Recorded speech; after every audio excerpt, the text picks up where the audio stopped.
আলোচনা পেশ করবেন আমাদের আজকের কাঙ্ক্ষিত মেহমান, আমাদের আজকের বিশেষ মেহমান হযরত মাওলানা মুফতি আব্দুল্লাহ আল মামুন রহমানী। হযরত মাওলানা মুফতি আব্দুল্লাহ আল মামুন রহমানী, খতিব, ফলপট্টি জামে মসজিদ, মিরপুর 10। হযরতকে তার আলোচনা পেশ করার জন্য সবিনয় অনুরোধ জানাচ্ছি।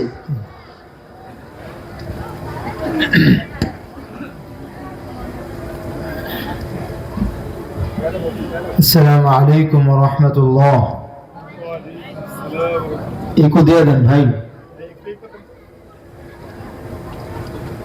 সাউন্ড সিস্টেমে যারা আছেন একটু দেন। আলহামদুলিল্লাহ রাব্বিল আলামিন, রব্বিস সামাওয়াতি ওয়াল আরদিন। الحمد لله الذي جعلنا من المسلمين ثم من أمة سيد المرسلين.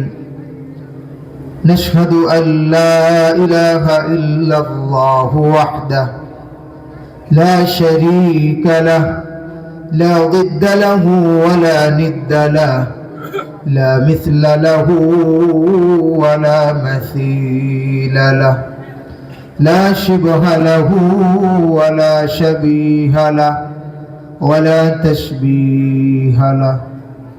لا يجري عليه الزمان ولا يتمكن في مكان، لا يتصور بتصور ولا يتصف بكيفية ولا كمية، فإنه عز وجل الأحد الصمد الذي لم يكن له كفوا أحد. ونشهد أن سيدنا وحبيبنا وطبيبنا ومولانا وأولانا محمدا عبده ورسوله. أما بعد، فأعوذ بالله من الشيطان الرجيم. بسم الله الرحمن الرحيم. واستغفروا ربكم ثم توبوا إليه إن ربي رحيم ودود. وقال تعالى في آية أخرى: وتوبوا إلى الله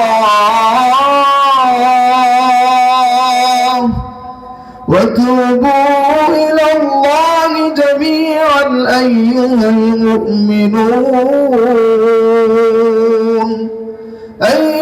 المؤمنون لعلكم تفلحون. وقال تعالى في آية أخرى: يا أيها الذين آمنوا توبوا إلى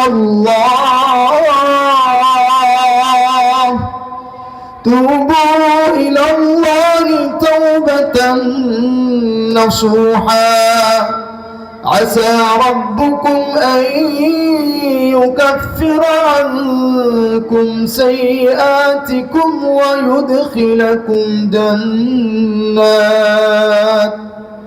ويدخلكم جنات تجري من تحتها الأنهار يوم لا يخزي الله النبي والذين آمنوا معه نورهم يسعى بين أيديهم وبأيمانهم يقولون ربنا أتمم لنا نورنا واغفر لنا إن إنك على كل شيء قدير.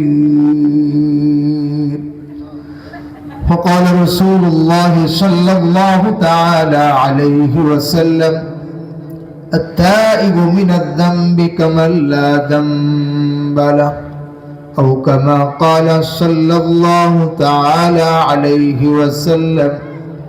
درود شريف পড়ে اللهم صل على محمد وعلى آل محمد كما صليت على إبراهيم وعلى آل إبراهيم إنك حميد مجيد.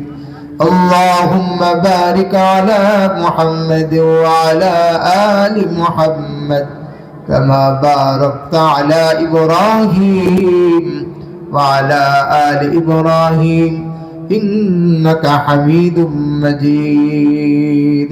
اللهم صل وسلم وبارك على محمد وعلى آله وأصحابه أجمعين. الحمد لله. আল্লাহ পাক রব্বুল আলামিনের শাহী দরবারে লাখো কোটি শুকরিয়া। আল্লাহ পাক রব্বুল আলামিন আমাদেরকে আজকে মাদ্রাসাতুল উলুমুল ইসলামিয়া শাহাদাতপুর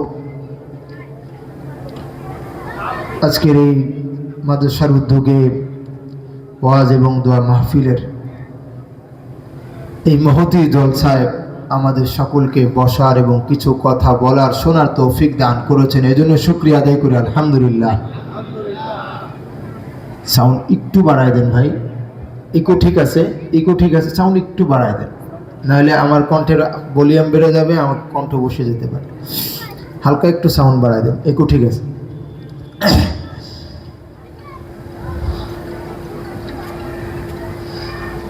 সম্মানিত হাজরিন, আমি আপনাদের সামনে আজকে যে বিষয়ে আলোচনা করব, বিষয়টি হচ্ছে তাওবা এবং ইস্তেগফারের গুরুত্ব তাৎপর্য। এই বিষয়ে কোরআন ও হাদিসের আলোকে কিছু আলোচনা পেশ করার চেষ্টা করব ইনশাআল্লাহ। ওয়া মা তাওফীকি ইল্লা বিল্লাহ। তার আগে আপনাদের কাছে প্রশ্ন হচ্ছে, সবাই জানি সহজ উত্তর, আমাদের স্রষ্টাকে আল্লাহ পাক বলেন আল্লাহু খালিকু কুল্লি শাই, আল্লাহু খালিকু কুল্লি শাই ওয়া হুয়া আলা কুল্লি শাইইন ওয়াকিল। আল্লাহ পাক বলেন আল্লাহু খালিকু কুল্লি শাই। আল্লাহ পাক বলেন আমি আল্লাহ আসমান আর জমিনের মাঝে যা কিছু আছে, আসমান জমিন সহ সব কিছু স্রষ্টা একমাত্র কে? আমাদের রবকে। আল্লাহ পাক বলেন আলহামদুলিল্লাহি রাব্বিল আলামিন। আল্লাহু আকবার। সমস্ত জাহানের রব প্রতিপালক কে? আল্লাহ। আমাদের রিজিক দাতা কে? আল্লাহ পাক বলেন ইন্নাল্লাহা হুয়ার রাজ্জাক, ইন্নাল্লাহা হুয়ার রাজ্জাক যুল কুওয়াতিল মাতিন। আল্লাহু আকবার।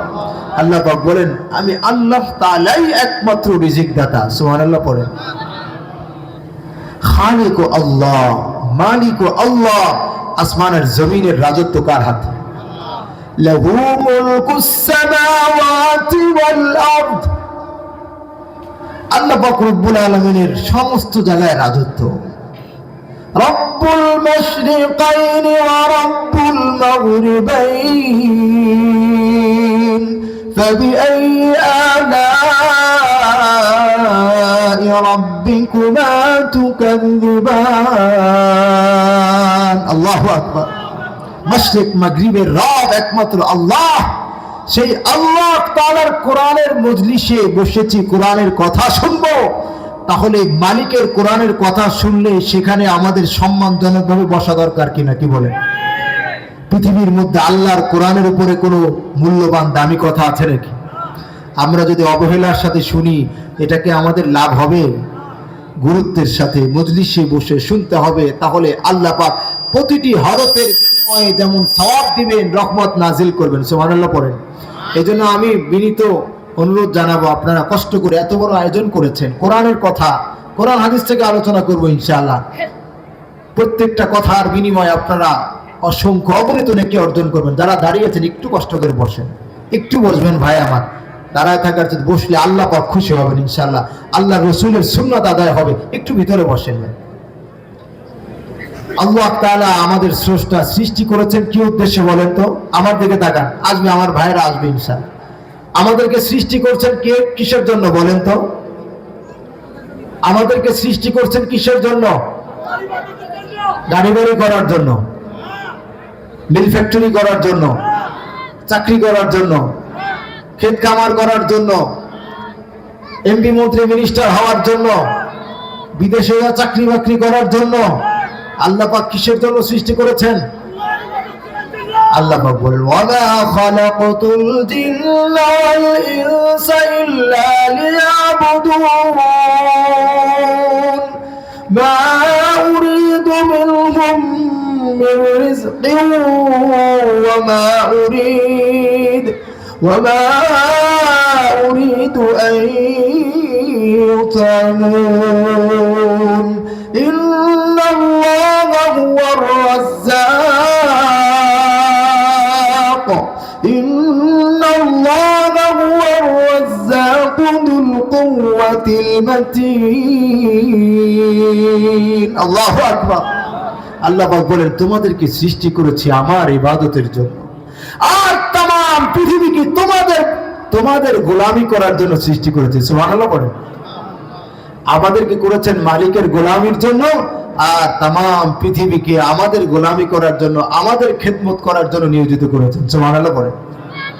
আল্লাহ পাক বলেন, হুয়াল্লাযী খালাকা লাকুম মা ফিল আরদি জামিআ সুম্মা ইসতাওয়া ইলাস সামাই ফাসাওয়াহুন্না সাবআ সামাওয়াত ওয়া হুয়া বিকুল্লি শাইইন আলীম। আল্লাহু আকবার। আল্লাহ পাক বলেন, হুয়াল্লাযী খালাকা লাকুম মা ফিল আরদি জামিআ।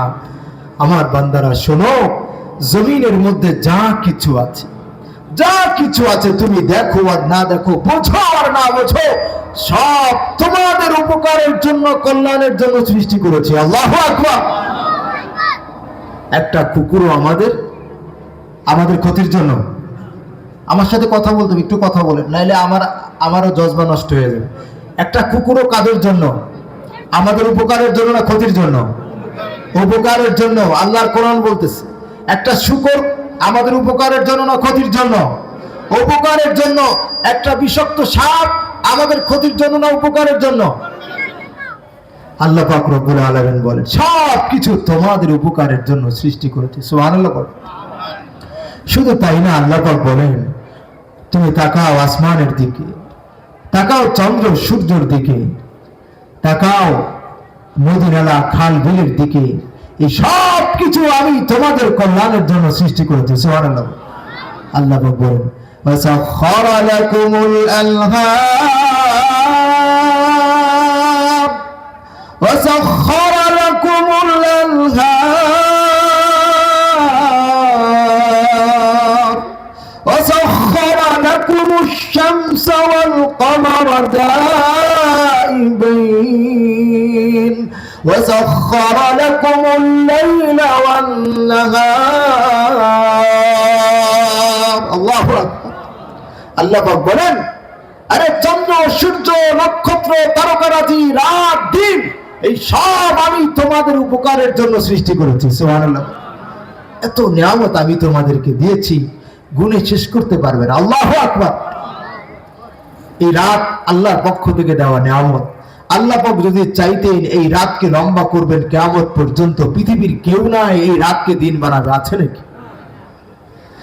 আল্লাহ পাক রব্বুল আলামিন বলেন, কুল আরাআইতুম ইন জাআলাল্লাহু আলাইকুমুল লাইলা সারমাদান ইলা ইয়াউমিল কিয়ামাহ মান ইলাহুন গায়রুল্লাহ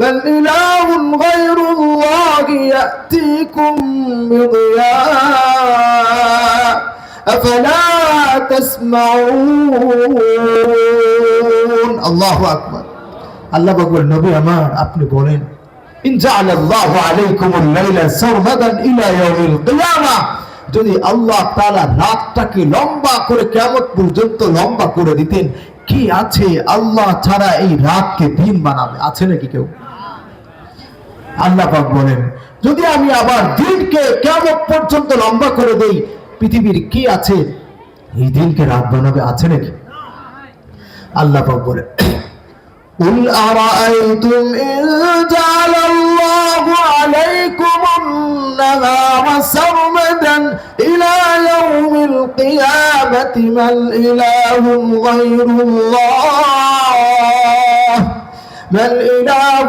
غير الله يأتيكم بليل تسكنون فيه أفلا تبصرون الله أكبر আল্লাহ পাক বলেন নবী আপনি বলে দেন ভাই সাউন্ডটা একটু বাড়া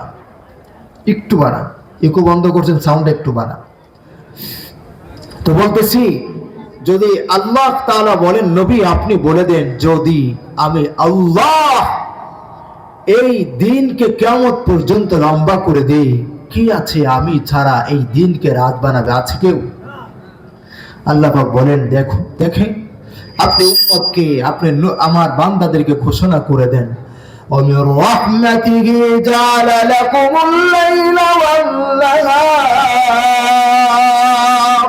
লিতাসকুনু ফীহি ওয়া লিতাবতাগু মিন ফাদলিহি ওয়া লাআল্লাকুম তাশকুরুন আল্লাহু আকবার আল্লাহ পাক বলেন নবী আমার এই রাতটাও আমি আমার বান্দার জন্য রহমত হিসেবে দান করেছি এই দিনটাও আমি আমার বান্দার জন্য রহমত হিসেবে দান করেছি এই রাত আর দিনকে আমার নাফরমানি করার জন্য দেই নাই এই রাতকে আমার বান্দা যদি কাজে লাগায় আমার বান্দা যদি আমার বندگির কাজে লাগায় আমার বান্দা আমার বন্ধু হয়ে যাবে আমার ওলি হয়ে যাবে সুবহানাল্লাহ বলো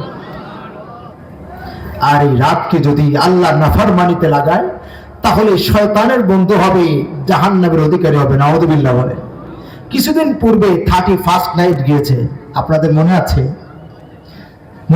আপনারা কি আমার কথা বোঝেন না আমি বাংলায় কথা বলি না আরবিতে কথা বলি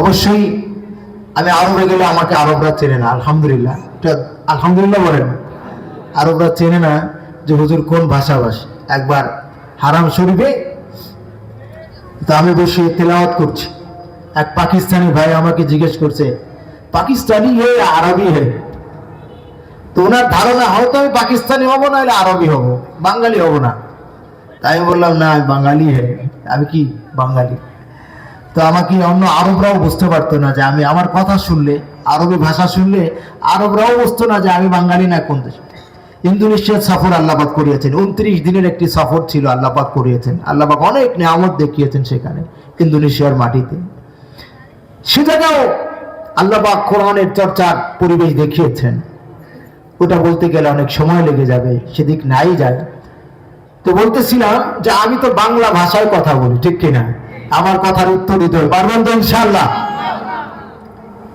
তো বলতেছিলাম কিছুদিন পূর্বে 31st নাইট গিয়েছে আপনাদের জানা আছে না ভুলে গেছেন ওই রাত্রিটায় ঘুমাইতে পারছেন কয়জন ঠিক মতো ঘুমাইতে পারছেন এই 31st নাইট কেন দেওয়া হয়েছিল এই 31st নাইটকে আল্লাহ নাফরমানি করার জন্য আল্লাহ পাক দিয়েছেন খোদার কসম করে যদি বলি ভুল করবে না 31st নাইট উদযাপন করার পর থেকেই মনে হয় যেন শীতের তীব্রতা বেড়ে গেছে ঠিক কিনা এর কারণ হচ্ছে বান্দা যখন গুনাহ করে নাফরমানি করে তখন আল্লাহ পাক রব্বুল আলামিন নিয়ামতকে পরিবর্তন করে দেন নিয়ামত মুসিবত হয়ে যায় নাউযুবিল্লাহ বলে আমার কথা না সূরাতুল আনফাল 53 নম্বর আয়াত আল্লাহ পাক বলেন যালিকা বিআন্নাল্লাহা লাম ইয়াকুন গায়রান নি'মাতান আন'আমাহা আলা কওমিন হাত্তা حتى يغيروا ما بأنفسهم আমার আল্লাহ পাক রব্বুল আলামিন বলেন যত নিয়ামতের পরিবর্তন হয় আল্লাহ পাক রব্বুল আলামিন বলেন এটা বান্দার গুনাহের কারণে হয়। আগে নদী নালা খাল বিলে মাছ পাইতাম যে পরিমাণ এখন কি পাই? আগে যেমন ফসলে বরকত পাইতাম এখন কি পাই? এগুলি পাই না। এর কারণ হচ্ছে আমাদের পাপাচার, আমাদের গুনাহের কারণে সবকিছু পরিবর্তন হয়ে গেছে। আগে বাংলার জমিনে 6টা ঋতু ছিল, এখন কি 6 ঋতু আর দেখা যায়? সব আমাদের গুনাহের কারণে পরিবর্তন হয়েছে। আল্লাহ পাক বলেন ইন্নাল্লাহা লা ইউগাইরু মা বিকাওমিন হাত্তা ইউগাইরু মা বিআনফুসিহিম ওয়া ইযা আরাদাল্লাহু বিকাওমিন সুআন ফালা মারাদ্দা লাহু ওয়া মা লাহু মিন দুনিহি মিন ওয়াল। আল্লাহ পাক রব্বুল আলামিন বলেন আয়াতের সার সংক্ষেপ হচ্ছে গুনাহের কারণে মানুষ মুসিবতগ্রস্ত হয়, নিয়ামত আল্লাহ পাক ছিনায় নেন। যত অপরাধ করি, যত মুসিবত আযাব গজব আসে সব আমাদের গুনাহের কারণে। আল্লাহ পাক সূরাতুশ শূরার মধ্যে বলেন 31 নম্বর আয়াত ওয়ামা أصابكم من مصيبة فبما كسبت أيديكم ويعفو عن كثير। আল্লাহ পাক রব্বুল আলামিন বলেন তোমাদের উপরে যত মুসিবত আসে, যত আযাব গজব আসে, প্রচন্ড শীত, অসহনীয় শীত, অসহনীয় গরম, এগুলি সব হচ্ছে মুসিবত। আল্লাহ পাক রব্বুল আলামিন বলেন সব মুসিবতগুলি তোমাদের গুনাহের কারণে আসে। নাউযুবিল্লাহ বলেন। আয়াতের তাফসীরের মধ্যে হযরত আলী রাদিয়াল্লাহু তাআলা আনহুকে লক্ষ্য করে সরওয়ারে কায়নাত মুহাম্মদুর রাসূলুল্লাহ সাল্লাল্লাহু তাআলা আলাইহি ওয়াসাল্লাম বলছেন, মফহুম হচ্ছে ইয়া আলী, আলী শোনো, মা মিন বালাইন মা মিন মারাদিন আও উকুবাতিন আও বালাইন فبما كسبت أيديكم أو كما في الرواية। বলা হলো যত মুসিবত আসে, যত রোগ ব্যাধি আসে, অসুস্থতা আসে, মুসিবত আসে, যত আযাব গজব আসে সব তোমাদের গুনাহের কারণে আসে। সব কি? সব আমাদের গুনাহের কারণে। খোদার কসম করে বলি, এই যে বর্তমানে আমেরিকাতে সব থেকে ভিআইপি জায়গা বলা যেতে পারে, যেখানে হলিউডের তারকারা বাড়ি করেছে, আলিশান বাড়ি করেছে, সেই জায়গায় এখন কি চলছে? দাবানল। কি চলছে? দাবানল চলছে। মনে করলে ভুল হবে, এটা প্রাকৃতিক দুর্যোগ না, এটা প্রাকৃতিক দুর্যোগ নয়। ফিলিস্তিনকে ধ্বংস করার জন্য, ফিলিস্তিনের মাটিকে ধ্বংস করার জন্য ইসরায়েলকে লক্ষ লক্ষ টন অস্ত্র সরবরাহ করে ফিলিস্তিনের নিরীহ মুসলমানদেরকে, যুবক ভাইদেরকে, মা বোনদেরকে, শিশুদেরকে হত্যা করেছে, শহীদ করেছে। যে আমেরিকা সহযোগিতা করেছে, আল্লাহ পাক আযাবের দাবানল চালু করে দিয়েছেন। আমেরিকা কেন? পৃথিবীর কোন শক্তি নাই দাবানলকে নিভাবে। ঠিক কিনা? আওয়াজ করে বল। এগুলি সব হচ্ছে আমেরিকার পাপের ফল। ঠিক কিনা? আওয়াজ করে বলেন। তোমরা মুসলমানকে দুর্বল মনে করেছ। মুসলমান দুর্বল নয়। ইসরায়েল মনে করেছে আমাদের সাথে বিশ্বের দাদার সম্পর্ক, আমেরিকার সম্পর্ক আমাদেরকে ঠেকায়। ঠেকানোর মালিক কে? আফগানিস্তানের সাথে যুদ্ধ চলছে কত বছর ধরে? 20 বছর যুদ্ধ করে রাতের অন্ধকারে পালিয়েছে আমেরিকা, পালিয়েছে। সোভিয়েত ইউনিয়ন ফেল হয়ে গিয়েছে, রাশিয়া ফেল হয়ে গিয়েছে, আমেরিকা ফেল হয়ে রাতের অন্ধকারে পালিয়েছে। আফগান মুজাহিদদের কাছে, তাদের কাছে বিশ্বের কোন অত্যাধুনিক অস্ত্র ছিল? পায়ে জুতা পর্যন্ত নাই, পেটে খাবার নাই। আর বিশ্বের সব পরাশক্তি তাদের কাছে ধরা শক্তিতে রূপান্তরিত হয়েছে। এর মূল কারণ হচ্ছে আফগানিস্তানের মুজাহিদরা বিশ্বের কোন পরাশক্তিকে ডরায় না, বিশ্বের কোন শক্তির দিকে মানুষের সাহায্য চায় না, সরাসরি তারা আল্লাহর সাথে সম্পর্ক করেছে। ঠিক কিনা? যে আওয়াজ করে। আফগানের এক মুজাহিদের ঘটনা শুনে আপনাদেরকে, আল্লাহ পাক যেদিকে নেন, নিয়ত করছি একভাবে, যেভাবে আল্লাহ পাক যেদিকে নেন ওদিকেই যাব। ঠিক আছে ইনশাআল্লাহ? মনোযোগ দিয়ে শুনবেন, কোরআন হাদিস থেকে বলার চেষ্টা করবো ইনশাআল্লাহ তাআলা। আফগানিস্তানে আমাদের বাঙালি এক আলেম, ওনার নাম হচ্ছে মুফতি আব্দুল কুদ্দুস ফারুকি। উনি রাশিয়ার যুদ্ধের সময় আফগানে যুদ্ধ করেছেন। রাশিয়ার সাথে যখন যুদ্ধ হয় আফগানিস্তানের মুজাহিদের, তখন উনি যুদ্ধ করেছিলেন। আমাদের বাঙালি আলেম, নারায়ণগঞ্জে থাকেন উনি। উনি বলছেন, আফগানিস্তানের মাটিতে আল্লাহর কুদরত দেখেছি, শতক্ষে আল্লাহ পাক দেখিয়েছেন। কেমন সাহায্য? উনি বলেন, একবার আমরা রাশিয়ার সৈন্যের বিরুদ্ধে যখন জিহাদে লিপ্ত হয়েছি, তখন তারা আমাদেরকে হঠাৎ করে রাশিয়ার সৈন্যদের সামনে পড়ে যায়, আক্রমণের শিকার হয়ে যায়, প্রচন্ড রকম গুলি বর্ষণ করে।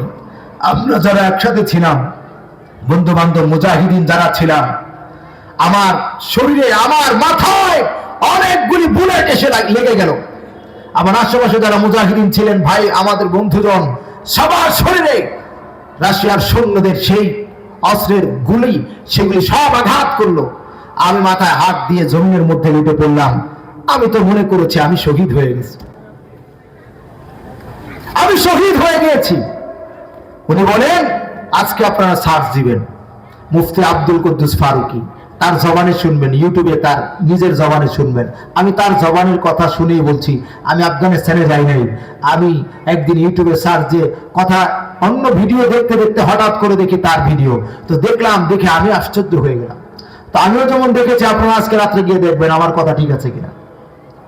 উনি বলছেন, আমি মাথা হাত দিয়ে বসে বললাম, জমিনের মধ্যে লুটে পড়লাম, মনে করেছি আমি শহীদ হয়ে গেছি। তো কিছুক্ষণ পরে যখন আমার চেতনা ফিরে আসছে, তা আমি উঠে দেখি যে আমার ডান পাশে আমার অনেক ভাইরা শহীদ হয়ে গেছে, বাম পাশের ভাইটা আহত হয়ে পড়ে আছে। আমি যখন উঠলাম, আমি তো শহীদ হয়ে গেছি, আমি এখনো বেঁচে আছি।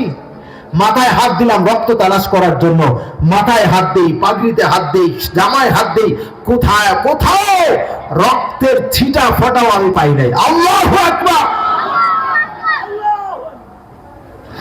বলেন যে বাম পাশে দেখি আমার এক সাথী, আরাকান না কোন দেশের, উনি আহত হয়ে পড়ে আছেন। ওনার মাথায় পাগড়ি ছিল, উনি আহত অবস্থায় পড়েছিলেন।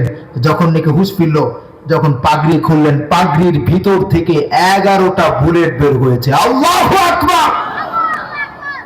পাগড়ির ভিতর থেকে 11টা বুলেট বের হয়েছে। পাগড়ি কপালে ঢোকে নাই, মাথায় ঢোকে নাই, পাগড়ির মধ্যে পেঁচায় গেছে বুলেট। কে করেছেন? এটা কি পাগড়িতে পেঁচানোর জিনিস? কে করেছেন? আল্লাহ পাক পারেন কিনা, কি বলেন? সে আল্লাহ এখনো আছেন না নাই? নমরুদ হযরত ইব্রাহিম আলাইহিস সালামকে খতম করার জন্য মাসব্যাপী আয়োজন করেছিল। আয়োজন করে হযরত ইব্রাহিম আলাইহিস সালামকে আগুনের মধ্যে ফেলা হলো। ফেলা হয়েছিল কিনা? ফেলা হয়ে হাররিকুহু ওয়ানসুরু আলিহাতাকুম ইন কুনতুম ফাইলিন। নমরুদ চিন্তা করলো, সব থেকে পাওয়ারফুল শক্তি আমি, আমার উপরে কারো ক্ষমতা নাই। মাসব্যাপী আয়োজন করে আগুন জ্বালিয়ে হযরত ইব্রাহিম আলাইহিস সালামকে যখন ফেলে দিল, ফেলার পরে যখন ফেললো, চিন্তা করলো ইব্রাহিমকে ফেলতে দেরি হবে, কিন্তু ইব্রাহিম পুরো ছাই হইতে দেরি হবে না। আগুন এত দাউ দাউ করে জ্বলছিল, কাছ থেকে ইব্রাহিমকে ফেলার মতো অবস্থাও হয় নাই। তাফসীরের কিতাবের মধ্যে আসছে, অনেক দূর থেকে মিনজানিক ক্ষেপণাস্ত্র, সেখান থেকে ওই মিনজানিক থেকে ক্ষেপণাস্ত্র তৈরি হয়েছে, আবিষ্কার হয়েছে। দূর থেকে নিক্ষেপণ যন্ত্র, এইটা দিয়া, যেটাকে মিনজানিক বলা হয়, হযরত ইব্রাহিম আলাইহিস সালাতু ওয়াস সালামকে দূর থেকে নিক্ষেপ করে আগুনের মধ্যে ফেলেছে। আল্লাহু আকবার। আল্লাহ পাক রব্বুল আলামিন অর্ডার করলেন, যিনি কুন ফায়াকুনের মালিক, ইন্নামা আমরুহু ইযা আরাদা শাইআন আইয়াকুলা লাহু কুন ফায়াকুন। কুন ফায়াকুনের মালিক আল্লাহ। আদেশ করলেন আগুন তো কোনো ক্ষমতা নাই, আমার অর্ডার ছাড়া তুই কিছুই করতে পারবি না। আমি তোকে অর্ডার করলাম আমার ইব্রাহিমের একটা চুলও যেন না পড়ে, বরঞ্চ তুই আগুন আমার হুকুমে তুই শান্তি দাও, ঠান্ডা হয়ে যা। কুল্লাম ইয়া নারু কুনি বারদাও ওয়া সালামান আলা ইব্রাহিম। আল্লাহু আকবার। আল্লাহ পাক রব্বুল আলামিন আগুনকে শান্তি দাও, ঠান্ডা বানিয়ে দিয়েছেন। সে আল্লাহ এখনো আছে না নাই? আল্লাহ পাক রব্বুল আলামিন হযরত মুসা আলাইহিস সালাতু ওয়াস সালামের কওম বনি ইসরাইলকে নিয়ে যখন হযরত মুসা আলাইহিস সালাতু ওয়াস সালাম মিশর থেকে হিজরত করার জন্য রওনা দিলেন সুবহে সাদিকের সময়, যখন নাকি রওনা দিলেন ফেরাউনের সৈন্য সামন্ত টার পেয়ে গেল। এবার ফেরাউন সৈন্য সামন্ত নিয়ে নিরস্ত্র, তাদের হাতে কোনো অস্ত্র নাই, নিরস্ত্র বনি ইসরাইলদের পিছনে যখন নাকি ঝাঁপিয়ে পড়লো তাদেরকে খতম করে দেওয়ার জন্য, মেরে ফেলার জন্য। এবার বনি ইসরাইল দেখে সামনে দরিয়া, সামনে সমুদ্র, আর পিছনে সব দিক থেকে ফেরাউনের সৈন্য সামন্ত, বাঁচার কোনো উপায় নাই। এবার বনি ইসরাইল বলে মুসা আর বুঝি বাঁচব না, ফাতবাউহুম মুশরিকিন। ফালাম্মা তারা আল জামআন ক্বালা আসহাবু মূসা ইন্না লামুদরাকুন। এবার যখন নাকি সমুদ্রের কিনারে পৌঁছে গেছে, সমুদ্রে ঝাঁপ দেওয়া ছাড়া আর কোনো উপায় নাই, হয়তো সমুদ্রে পড়ে মরতে হবে, না হলে ফেরাউনের সৈন্যর কাছে মরতে হবে। বনি ইসরাইল বলে আর তো বাঁচার উপায় নেই, এবার তো মরতে হবে মুসা।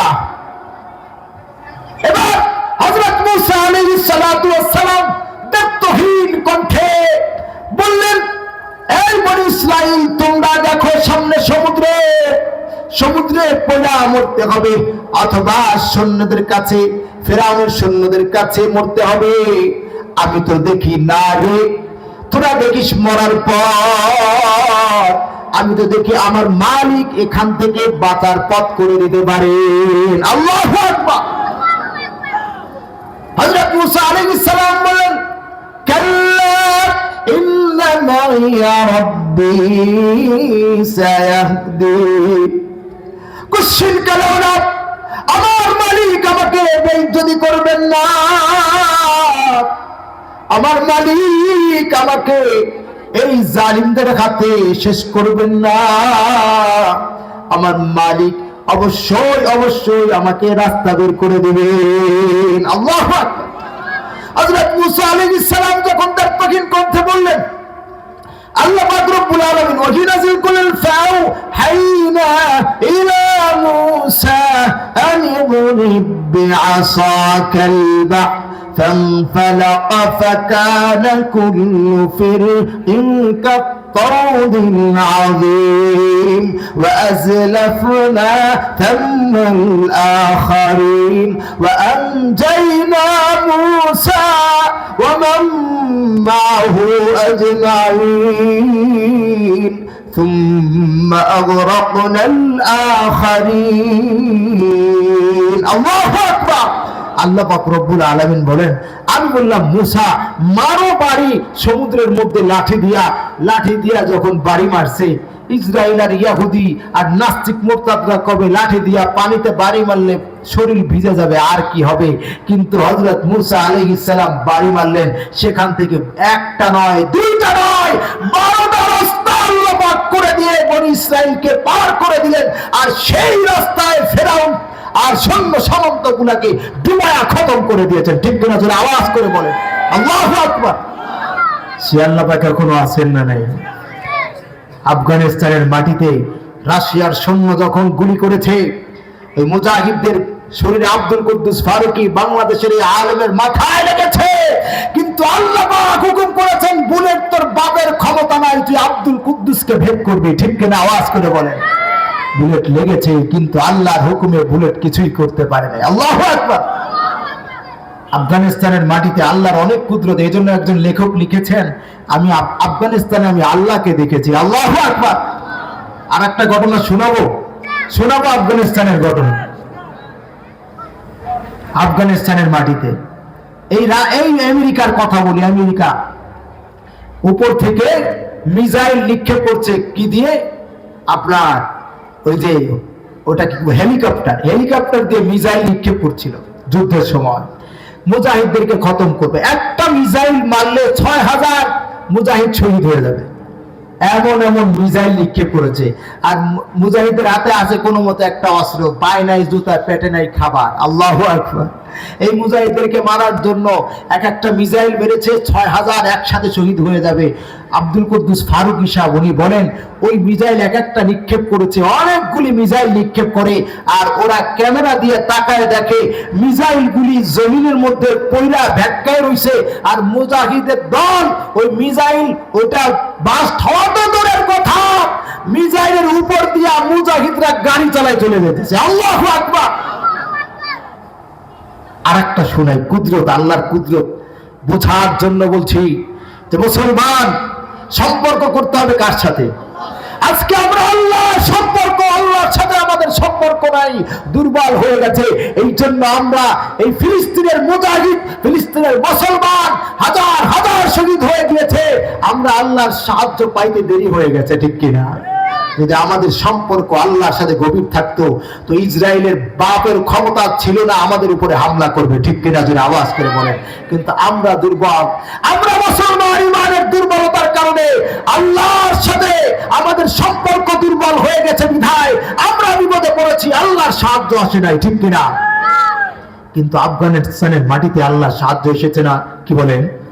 আল্লাহ বলেন, ইয়া আইয়ুহাল্লাযীনা আমানু ইন তানসুরুল্লাহা ইয়ানসুরকুম ওয়া ইউসাব্বিত আকদামাকুম।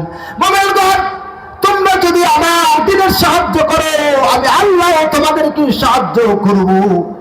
আমরা যদি আল্লাহর দ্বীনের সাহায্য করি তাহলে সাহায্য করবেন কে? আল্লাহ। তা আফগানিস্তানের মুজাহিদরা এরা ইসলাম, ইমারতে ইসলামী কায়েম করার জন্য এরা যুদ্ধ করেছে, এরা নামাজ পড়ে আল্লাহর সাহায্য চেয়েছে, আল্লাহ পাক তাদেরকে সাহায্য করেছে, ঠিক কিনা? নামাজ অনেক বড় হাতিয়ার, আমরা ভুলে গিয়েছি। কথায় কথা, সেই জন্য এখান থেকে বলে দিই, নামাজ হাতিয়ার, অনেক বড় হাতিয়ার। কেউ যদি আমার কাছে আসে, কোনো মুসল্লি, যে কোনো মুসল্লি আসে, আমি আসলে আমার কাছে অনেক সময় তদবির চাই, হুজুর এই জন্য তদবির দেন, এটার জন্য তদবির দেন, আমি তাদেরকে বড় তদবির দিই, নামাজ। সুবহানাল্লাহ বলেন। কারণ এই তদবির শিখিয়েছেন কে? আল্লাহ পাক বলেন, ইয়া আইয়ুহাল্লাযীনা আমানু ইসতাঈনু বিস-সাবরি ওয়াস-সালাহ ইন্নাল্লাহা মা'আস-সাবিরিন। মুমিনগণ, তোমরা আমার কাছে নামাজ এবং ধৈর্যের মাধ্যমে সাহায্য চাও, নিশ্চয়ই আমি সবরকারীদের সাথে আছি। আমার এক মুসল্লি আমার কাছে এসে বলছে একদিন, উঠেন না, আশা করি মন দিয়ে শুনলে কিছু গুরুত্বপূর্ণ এখান থেকে উপদেশ পাবেন ইনশাআল্লাহ তাআলা, যেহেতু কোরআন হাদিসের কথাই বলার চেষ্টা করবো ইনশাআল্লাহ তাআলা। আমার এক মুসল্লি আমার কাছে এসেছেন, 12 বছর কোনো সন্তান হয় না। কয় বছর? 12 বছর সন্তান হয় না। আমাদের সমাজে এমন লোক আছে না নাই? 12 বছর 14 বছর বিবাহের পর সন্তানই হয় না। কেউ যায় বাবার দরবারে, কেউ যায় অমকের দরবারে, কেউ যায় তমকের দরবারে। বাবার ক্ষমতা নাই সন্তান দিবেন যদি আল্লাহর হুকুম না হয়, ঠিক কিনা? এই জন্য বাবার দরবারে নয়, চাইতে হবে কার দরবারে? হযরত ইব্রাহিম আলাইহিস সালাম সন্তান নাই, 86 বছর বয়সে আল্লাহর কাছে দোয়া করলেন, রব্বি হাবলি মিনাস সালিহিন, আল্লাহ আমাকে একটা নেককার সন্তান দাও। সুবহানাল্লাহ বলেন। এই 86 বছর বয়সে তখন আল্লাহ পাক সন্তান দান করেছেন। সুবহানাল্লাহ বলেন। সে আল্লাহ পাক এখনো আছেন না নাই? তো আমাদের বাপ জাতির পিতা হযরত ইব্রাহিম আলাইহিস সালাম, তিনি যদি 86 বছর বয়সে সন্তান লাভ করতে পারেন, তো আমরা পারবো না? আমার ওই মুসল্লি আমাকে এসে বলছে, হুজুর ডাক্তার বলছে আমার সন্তান হওয়ার সম্ভাবনা নাই বাহ্যিক, যদি মালিক কুদরতি ভাবে দেন সেটা ভিন্ন কথা, বাহ্যিক ভাবে আমার কোনো সন্তান হওয়ার সম্ভাবনা নাই, কি করতে পারে? তাই বললাম, আপনি টেনশন করবেন না, আপনাকে কিছু আমল দেব। তা আমি সলাতুল হাজত দিলাম। আমি কাউকে 100 রাকাত, 200 রাকাত, 300 রাকাত, 500 রাকাত সলাতুল হাজত দেই। কত রাকাত? ভয় পেয়ে গেছে? আপনার প্রয়োজন যেমন আমি নামাজের আমল তেমন দিয়ে দিই। তো আল্লাহ পাকের এই বান্দাকে আমি নামাজের আমল দিচ্ছি, বলছি আপনি এবং ভাবি দুইজনে মিলে এত রাকাত নামাজ পড়বেন। উনি সামান্য একজন মানুষ, কর্ম কি বলে কাটিং মাস্টার, কামরাঙ্গীর চলে থাকেন, বাবুল ভাই। তো আমি ওনাকে নামাজের আমল দিলাম। আর বাবা যে আমাদের বাবা হযরত ইব্রাহিম আলাইহিস সালাম, মিল্লাতে আবিকুম ইব্রাহিম, ওই হযরত ইব্রাহিম আলাইহিস সালাম যে দোয়া করে সন্তান লাভ করেছিলেন, ওই দোয়াটা শিখাই দিছি, রব্বি হাবলি মিনাস সালিহিন। এই আমল নিয়ে বাসায় গিয়া বিবিকে বলতেছে, শোনো খতিব সাহেব বলছেন যে আল্লাহ পাক আমাদেরকে এই আমলের মাধ্যমে সন্তান দিবেন, এই আমল করতে হবে। ইয়াকিনের সাথে, আত্মবিশ্বাসের সাথে আমল শুরু করছে, সুবহানাল্লাহ বলেন। যখন নাকি আমল শুরু করছে, আমল করতে করতে আমি সংক্ষেপ করে বলছি 13 বছর 3 দিন, কয়দিন আমার সাথে বলেন, কতদিন? 13 বছর 3 দিন পরে আল্লাহ পাক বলেন যে আমি তোকে তো সন্তান দিব। ডাক্তার বলছে সম্ভাবনা বাহ্যিক নাই, যদি মালিক দেন সেটা ভিন্ন কথা। তো মালিক কোন, ঠিক আছে আমি দিব, যেহেতু বান্দা আমার কাছে চাইছে। 13 বছর 3 দিন পরে আল্লাহ পাক তাকে ফুটফুটে একটা কন্যা সন্তান দান করেছেন, সুবহানাল্লাহ বলেন। আল্লাহু আকবার। আল্লাহ পাক পারেন কিনা? বাবুল মিয়া যদি পারে, আপনি আল্লাহর থেকে নিতে পারবেন না? এখন আল্লাহর এই বান্দা আমার জন্য এমন ভক্ত হয়েছে, হুজুর মৃত্যুর আগ পর্যন্ত আপনার খেদমত করব। আপনি বলে আপনার জন্য মরে যাবো, আমি কই না, এটা ভুল করলেন, এত আবেগ দেখানো ভালো না। আমার জন্য মরবেন কা? মরবেন আল্লাহর জন্য, ঠিক কিনা? তা আল্লাহর কাছে চাইলে পাওয়া যায় কিনা, কি বলেন? এরকম অনেক আমল, অনেকে অনেক পরীক্ষার ক্ষেত্রে বলে, অনেকে চাকরির ক্ষেত্রে বলে, আমি আমল দিয়ে দিই, দোয়া শিখাই দেই। আলহামদুলিল্লাহ এই পর্যন্ত অনেক মুসল্লি আমার এই নামাজের আমল নিয়ে তারা আমাকে রেজাল্ট শুনেছে, হুজুর আলহামদুলিল্লাহ আমি ফলাফল ভালো পেয়েছি, সুবহানাল্লাহ পড়ে। আল্লাহর সাথে সম্পর্ক করতে হবে, আল্লাহ পাক রব্বুল আলামিন সাহায্য করবেন, সুবহানাল্লাহ পড়ে। এই জন্য কোথা থেকে আসছি দেখেন, কথার নাম লতা। কোথা থেকে আসছি? আল্লাহ পাক এই রাতকে দিয়েছেন আমাদের জন্য নিয়ামত, সুবহানাল্লাহ পড়েন। যারা এই রাতকে কাজে লাগাবে, 31st নাইটে যারা অন্যায় করেছে, পাপাচার করেছে, গালবদ্ধ আর যত ধরনের নষ্টামি করেছে, এদের কারণে আল্লাহর আযাব আসা শুরু হয়েছে। 31st নাইট যাওয়ার পরে শীতের তীব্রতা আরো বেড়ে গেছে। গুনাহ যত হয় তত বেশি আযাব আসতে থাকে, আর যত বেশি কোরআনের মজলিস হয় তত বেশি আল্লাহর রহমত আসতে থাকে, সুবহানাল্লাহ বলেন। এই মজলিসটা হচ্ছে কোরআনের মজলিস। কিসের মজলিস? যতক্ষণ বসে থাকবো ততক্ষণ ঈমান বাড়তে থাকবে, আর আল্লাহর সাথে গভীর বন্ধুত্ব বাড়তে থাকবে, সুবহানাল্লাহ। আল্লাহ পাক বলেন, আমার সাথে বন্ধুত্ব কর, আমার সাথে বন্ধুত্ব কর, আমি আল্লাহ তোকে বিপদে সাহায্য করব, তোর কখন কি দরকার আমি তোর চাওয়া লাগবে না, আমি তোকে দিয়ে দিব, সুবহানাল্লাহ। এই জন্য আল্লাহ পাক বলেন, ইন্না আউলিয়া আল্লাহি লা খাউফুন আলাইহিম ওয়া লা হুম ইয়াহজানুন আল্লাযীনা আমানু ওয়া কানু ইয়াত্তাকুন। আল্লাহ পাক রব্বুল আলামিন বলেন, আমার বন্ধু যারা যারা আমার সাথে বন্ধুত্ব করবে, আল্লাহ পাক ফ্রেন্ড রিকোয়েস্ট করছেন। দেখেন না, ওই যে ফ্রেন্ড রিকোয়েস্ট করে, ওই যারা ফেসবুক চালায়, আমরা তো চালাই না, ফ্রেন্ড রিকোয়েস্ট পাঠায় কিনা ওই যুবকরা ভালো বুঝবে, মুরব্বীরা নাও বুঝতে পারেন। আপনারা তো ওরা হলো আপডেট, আপনারা ব্যাকডেটের লোক, কি বলেন? ফেসবুকে ফ্রেন্ড রিকোয়েস্ট পাঠায় যে তোমার সাথে আমি বন্ধুত্ব করতে চাই, ঠিক কিনা? আল্লাহ পাক বলেন, বান্দারে তুই বন্ধুত্ব কর, আমার সাথে কর, তুই বিপদে পড়বি, আমি তোকে সাহায্য করবো, সুবহানাল্লাহ পড়েন। আমার সাথে বন্ধুত্ব যদি করতে হয় তাহলে কিছু গুণ অর্জন করতে হবে। 1 নম্বর হলো তোর ঈমান, মজবুত ঈমান লাগবে, শক্তিশালী ঈমান লাগবে, সুবহানাল্লাহ বলেন। আর ঈমানকে শক্তিশালী করার জন্য কোরআনের কথা শুনতে হবে, কোরআনের মজলিসে বসতে হবে, কোরআনের আওয়াজ আলোচনা শুনতে হবে, তাহলে ঈমান বাড়বে, শক্তিশালী হবে, আর আল্লাহর সাথে আমার বন্ধুত্ব বাড়তে থাকবে, সুবহানাল্লাহ বলেন। আল্লাহ বলেন, ইন্নামাল মুমিনুনা আল্লাযীনা ইযা যুকিরাল্লাহু ওয়াজিলাত কুলুবুহুম ওয়া ইযা তুলিয়াত আলাইহিম আয়াতুহু যাদাতুহুম ঈমানাও ওয়া আলা রাব্বিহিম ইয়াতাওয়াক্কালুন। আল্লাহ পাক রব্বুল আলামিন বলেন, খাঁটি মুমিন হচ্ছে তারা আমার আলোচনা যখন শুনে, আমার আযাবের কথা যখন শুনে, কবরের আযাবের কথা, জাহান্নামের আযাবের কথা, হাসরের কথা, পুলসিরাতের কথা যখন শুনে, আমার ভয়ে তার দিলটা কেঁপে ওঠে। আর যখন নাকি কোরআনের কথা শুনে, কোরআনের তেলাওয়াত শুনে, তখন তাদের ঈমানটা বেড়ে যায়। সুবহানাল্লাহ বলেন।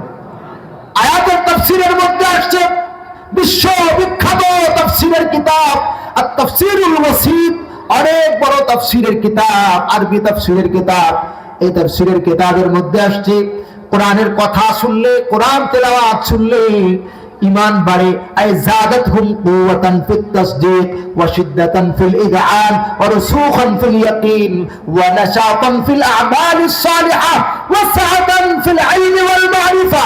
তাফসীরের কিতাবের মধ্যে আসছে, কোরআনের কথা যদি শোনো, তোমার ঈমান হবে মজবুত ঈমান, পাক্কা ঈমানদার হবা। শুধু তাই না, তোমার আমল সুন্দর হবে, নামাজ পড়তে মনে চাবে, রোজা রাখতে মনে চাবে, হজ করতে মনে চাবে, যাকাত দিতে মনে চাবে। সমস্ত আমলের জজবা, আগ্রহ তোমার মধ্যে তৈরি হবে।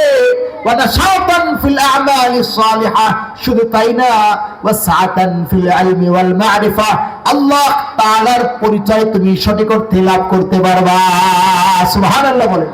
আর আল্লাহর মারিফত, আল্লাহর পরিচয় যখন এসে যাবে, আল্লাহর সাথে গভীর বন্ধুত্ব হয়ে যাবে।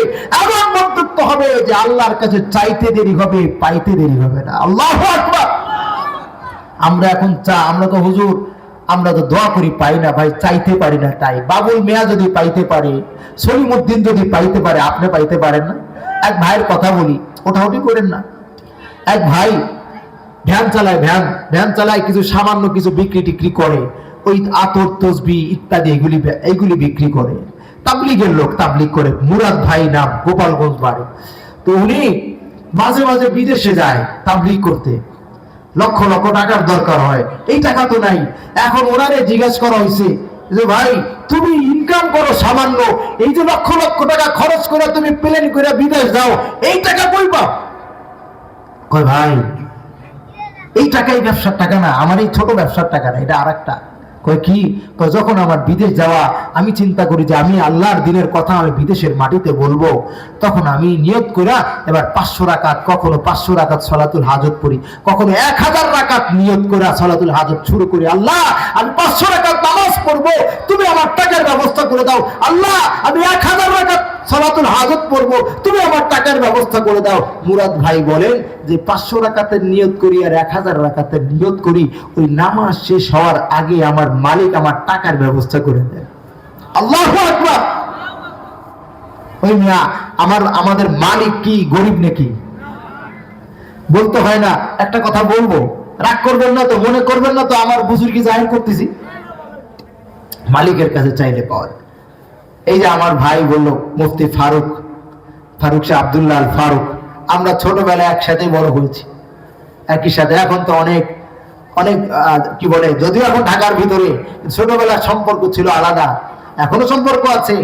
ছোটবেলায় একসাথে বড় হয়েছে। খুলনার কথা বলি, আমি তখন সদ্য ফারুক হয়ে পড়ালেখা শেষ করে 2 বছর কেবল পার হয়েছে। 2 বছর পার হওয়ার পরে তখন এক মসজিদে, আমি খুলনা খালিশপুরে এক মসজিদে নতুন গেলাম, বড় মসজিদ আলহামদুলিল্লাহ। তো যাওয়ার পরে মহল্লা থেকে একটা ক্লাব ছিল, এখানে সামাজিক কাজটা হইতো আর কি। তো ওখান থেকে একটা অফার করলো। অফার কি? যে আমরা একজন ইমাম সাহেবকে হজে নেব। কি করব? একজন ইমাম সাহেবকে কি নেব বলেন? আমার সাথে একটু কথা বলেন। হজে নেব। তা আমি কেবল নতুন মানুষ, কেবল 3-4 মাস হয়েছে, তাও আবার পাশের মহল্লা। অফার দিয়েছে আমরা পাশের মহল্লা থেকে, ওই মহল্লা আরো মসজিদ আছে। তো অফার করেছে যে আমরা একজন ইমাম সাহেবকে হজে নেব। তো সবাই আশেপাশে যত ইমাম আছে সবাইকে দরখাস্ত দিতে বলছে যে কে কে যেতে চায়, আগ্রহী কে। তা আমি আর জানিও না, আমি খবরও জানি না, নতুন মানুষ আসছে, অত কিছু ডাইনবাম বুঝি না। তা আমার দূর সম্পর্কে একজন শ্বশুর হয় আর কি, শ্বশুর বাড়ির এলাকার লোক। উনি বলছেন, জামাই একদিন দেখা হয়েছে রাস্তায়, জামাই এই পাশের এখানে দুর্বার সংঘ ক্লাব, এখান থেকে একজন ইমামকে হজে নিবে, তা আপনি একটা দরখাস্ত দেন না। তা আমি চিন্তা করলাম, শ্বশুর যেহেতু সম্পর্কে শ্বশুর একটা আবেদন করছে, তা আমি একটা দরখাস্ত দিয়েই দিই। তা আমি জাস্ট একটা দরখাস্ত দিছি জমা। দরখাস্ত দেওয়ার পর তা আমি চিন্তা করলাম দরখাস্ত দিছি, ব্যাস এই পর্যন্তই শেষ। আমারও শায়েখ, আমার মুরব্বী আছেন, ওনার সাথে আলোচনা করলাম। উনিও বলেন খবরদার মানুষের দিকে নজর না যায়। কার দিকে নজর রাখতে হবে? আল্লাহর দিকে নজর রাখতে হবে। তো আমি খালি দরখাস্ত দিয়ে রাইখা দিছি। তা আমি ব্যাস আমার মতো আছি। তো 10 থেকে 15 দিন কম বেশি হবে, আমাকে ক্লাবের সভাপতি যিনি, উনি ডাকছেন। আমাকে, ওনার নামাজি মানুষ, আমাকে ডাক দিয়ে বলতেছেন, হুজুর হুজুর আপনি একটা দরখাস্ত দিলেন আর আপনার কোনো খবরই পাওয়া গেল না, কোনো খবর নাই। একদিন আসলেন না, একদিন কিছু করলেন না, একটা রিকোয়েস্টও করলেন না। হুজুর আপনার কি হজে যাওয়ার নিজস্ব অ্যাবিলিটি আছে নাকি? এটা জিজ্ঞেস করতেছে। যেহেতু আমি কোনো খোঁজ খবর নেই নাই, তো ওনার ধারণা হুজুরের গুরুত্ব নাই, হুজুরের যাওয়ার মনে হয় ইয়ে আছে, অ্যাবিলিটি আছে, সেজন্য কোনো গুরুত্ব নাই। তো আমি তখন চিন্তা করলাম, এই লোকটা সভাপতি সাহেব, উনি আমার উপরে একটা খারাপ ধারণা করবে যে আমার কোনো গুরুত্ব নাই, আল্লাহর ঘরে যাওয়ার ব্যাপারে কোনো গুরুত্ব নেই, এই কথা বলা যায়? কি বলে? তা আমার পরে যেন খারাপ ধারণা না করে, এই জন্য আমি ছোট্ট করে একটা কথা বলছিলাম। আমি বললাম যে দেখেন, কিছু মনে করেন না, আপনি মনে করবেন না যে আমি চেষ্টা করি নাই। যেখানে দরকার সেখানে চেষ্টা করছি, যেখানে দরকার। আমি আমার মতো করে সাধারণভাবেই বলছি, উনি বুঝতে পারছেন। উনি আমাকে এই কথাটা পরে বলছেন। পরে একদিন আমাকে বলছেন, হুজুর, ওই সময় পরে আমাকে বলছেন, হুজুর আপনার ওই যে কথাটা, ওই কথাটা আমার কান, আমার চোখের পানি চলে আসছে। আপনি বলছেন যে যেখানে চেষ্টা করার দরকার সেখানে করছি। মানুষের কাছে হাত পাইতা কি লাভ? মানুষের কাছে চাবো কেন? চাবো কার কাছে বলে? আল্লাহ বলেন আমার কাছে চাও বান্দারে, আমার কাছে চা, আমি দিব। আমি তো সবসময় দেওয়ার জন্য প্রস্তুত। প্রতি রাত্রে বুখারী শরীফের রওয়ায়াত, আল্লাহ পাক রব্বুল আলামিন প্রথম আসমানে নাইমা যান। আল্লাহ পাক রব্বুল আলামিন প্রথম আসমানে আয়েশা বান্দাদেরকে ডাক দিয়ে বলেন, বান্দারে আলা মিন মুস্তাগফিরিন ফাগফির আলা, কি আছিস? অনেক গুনাহ করছিস, সারা জীবন গুনায় লিপ্ত ছিলি, এখন তোর বুঝে আসছে, তওবা করবি, গুনাহ থেকে মাফ চাবি। আরে আমি তো তোকে মাফ করার জন্য আসছি, তুইও আমার কাছে গুনাহগুলি মাফ চা, আমি তোকে মাফ করে দেব। আল্লাহু আকবার। আস্তাগফিরু রাব্বাকুম সুম্মা তুবু ইলাইহি ইল্লা রাব্বি রাহিমুন ওয়াদুদ। আল্লাহ পাক রব্বুল আলামিন বলেন, হযরত শুআয়ব আলাইহিস সালামের মাধ্যমে বলেন, তোমরা তোমাদের রবের কাছে তওবা করো, ইস্তিগফার করো, নিশ্চয়ই আমার রব বড় মেহেরবান, বড় দয়াবান, বড় রহমওয়ালা। আল্লাহ পাক রব্বুল আলামিন বলেন, তাফসীরের কিতাবের মধ্যে আসছে, হাদিসের মধ্যে আসছে, শুধু তাই না, আল্লাহ পাক দেখেন, বান্দারে তুই গুনাহ করছিস, আমার কাছে তওবা কর, আমি তোকে মাফ করে দিব, আমি তোকে মাফ করে দিব। শুধু তাই না, মাফ করে দিব না, সুন্দর একটা জীবন তোকে দান করবো। আল্লাহু আকবার। সফলতার জীবন লাভ করতে পারবি।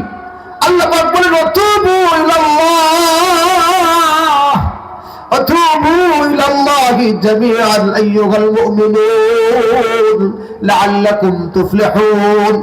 ও মুমিন বান্দার শোন, তোরা সবাই মিলে আমার কাছে তওবা কর, গুনাহ থেকে মাফ চা, তাহলে তোরা সফলতার জীবন লাভ করতে পারবি।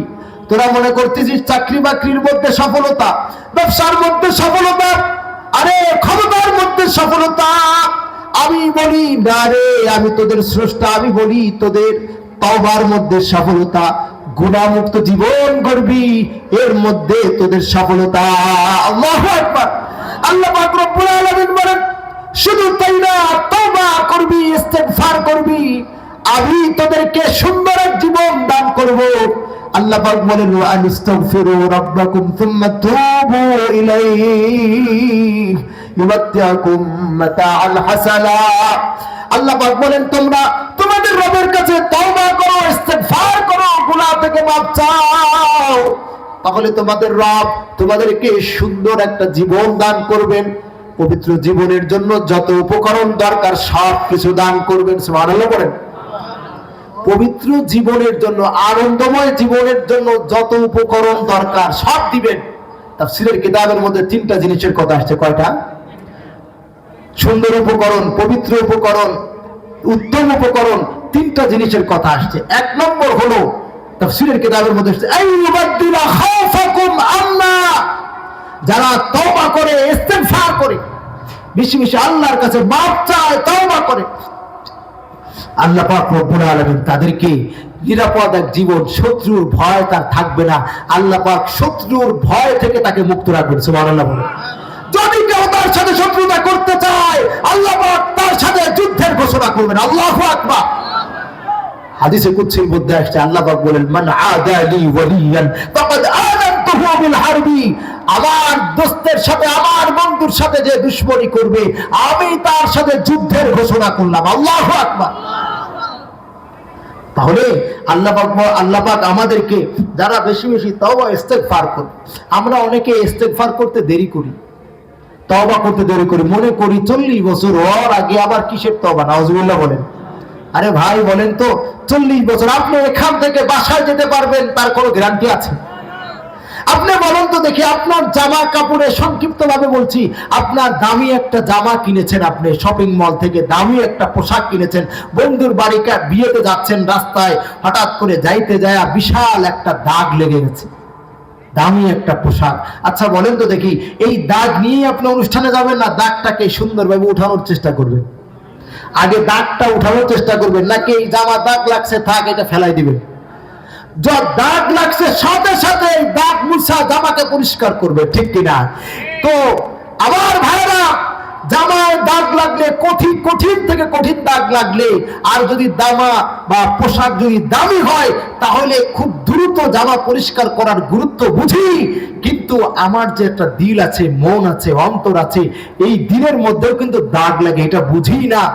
এই দিলের মধ্যে দাগ লাগে, কিভাবে লাগে এটা দেখা যায় না। প্রত্যেকটা গুনার কারণে দাগ লাগে। আমি যে খারাপ দৃষ্টি দেই, পরনারীর দিকে তাকাই, ফেসবুকে পরনারীর দিকে তাকাই, ইউটিউবে পরনারীর দিকে তাকাই, সরাসরি পরনারীর দিকে তাকাই, গুনাহ করি, যত অন্যায় অশ্লীলতা আমি আমার চোখে দেখি, প্রত্যেকটা গুনার কারণে যত অন্যায় কথা বলি, মিথ্যা কথা বলি, ধোঁকাবাজি কথা বলি, প্রতারণার কথা বলি, যত কানে মিথ্যা কথা শুনি, যত গান বাদ্য শুনি, ডিজে পার্টিতে যাই, সব প্রত্যেকটা গুনার কারণে অন্তরে মারাত্মক দাগ লেগে যায়। আমার দামি, আমার জামাটা দামি, আমার জামার চাইতে আমার অন্তরটা কিন্তু লক্ষ কোটি গুণে বেশি দামি, ঠিক কিনা? কারণ কি, এই অন্তরের মধ্যে সব থেকে দামি জিনিস থাকে। আল্লাহু আকবার বলেন। ঈমান কোথায় থাকে? ঈমান, ঈমান কোথায় থাকে বলেন? ইন্নাল্লাযীনা আমানু ওয়া আমিলুস সালিহাত উলাইকা হুম খায়রুল বারিয়া। সংক্ষেপে বললাম, ঈমান থাকে দিলে। ঈমান সবথেকে দামি। ঈমান ছাড়া কেউ জান্নাতে যেতে পারবে?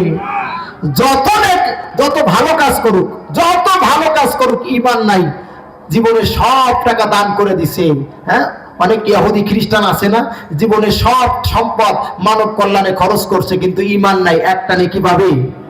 তাহলে ঈমান ছাড়া জান্নাতেও যাওয়া যাবে না, আল্লাহর সন্তুষ্টিও পাওয়া যাবে না।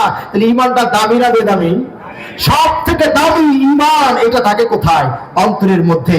এবার আসেন তাকওয়া, খোদাভীতি, আল্লাহর ভয়, সব থেকে দামি। আল্লাহ বলেন, ইয়া আইয়ুহান নাস উবুদু রাব্বাকুমুল্লাযী খালাকাকুম ওয়াল্লাযীনা মিন ক্বাবলিকুম লাআল্লাকুম তাত্তাকুন। এই সমস্ত ইবাদতের মূল উদ্দেশ্য হচ্ছে আল্লাহর ভয়, খোদাভীতি। এই আল্লাহর ভয়টা কোথায় থাকে? আমার সাথে কথা বলেন। আল্লাহ রাসূল বলেন, আত্তাকওয়া হাহুনা, আত্তাকওয়া হাহুনা, আত্তাকওয়া হাহুনা। খোদাভীতি এখানে থাকে, আল্লাহর ভয় আর ঈমান, এই দুইটা জিনিস, ঈমান এবং আল্লাহর ভয়, এই দুইটা জিনিস হচ্ছে সবথেকে দামি। আল্লাহর বন্ধু হওয়ার জন্য সবথেকে দামি এই দুইটা জিনিস। এই দুইটা কোথায় থাকে? তাহলে এই দিলটা কি দামি না বেদামি? এই জায়গায় যদি দাগ লাগে, এই জায়গা, এটা কি পরিষ্কার করার কোনো দরকার নাই? দরকার নাই। তো দাগ লাগার সাথে সাথে, জামায় দাগ লাগার সাথে সাথে যেমন পরিষ্কার করেন, সাবান দেন, হুইল পাউডার দেন, ব্লিচিং পাউডার দেন, তেমনি ভাবে অন্তরের মধ্যে দাগ লাগার সাথে সাথে, একটা গুনাহ হওয়ার সাথে সাথেই আপনাকে ব্লিচিং পাউডার লাগাইতে হবে, সাবান লাগাইতে হবে। ওই সাবানটার নাম হচ্ছে ইস্তিগফার, তওবা। আল্লাহু আকবার বলেন। আপনি যখনই তওবা করবেন, ইস্তেগফার করবেন, আল্লাহ পাক, আল্লাহ রাসূল বলেন আত-তাইবু মিনাদ যামবি কামান লা যামবালা, খাঁটি দিলে যদি তওবা করেন তো ওই যে গুনাহের কালিমা দিল থেকে ওটা মুছে যাবে। সুবহানাল্লাহ বলেন।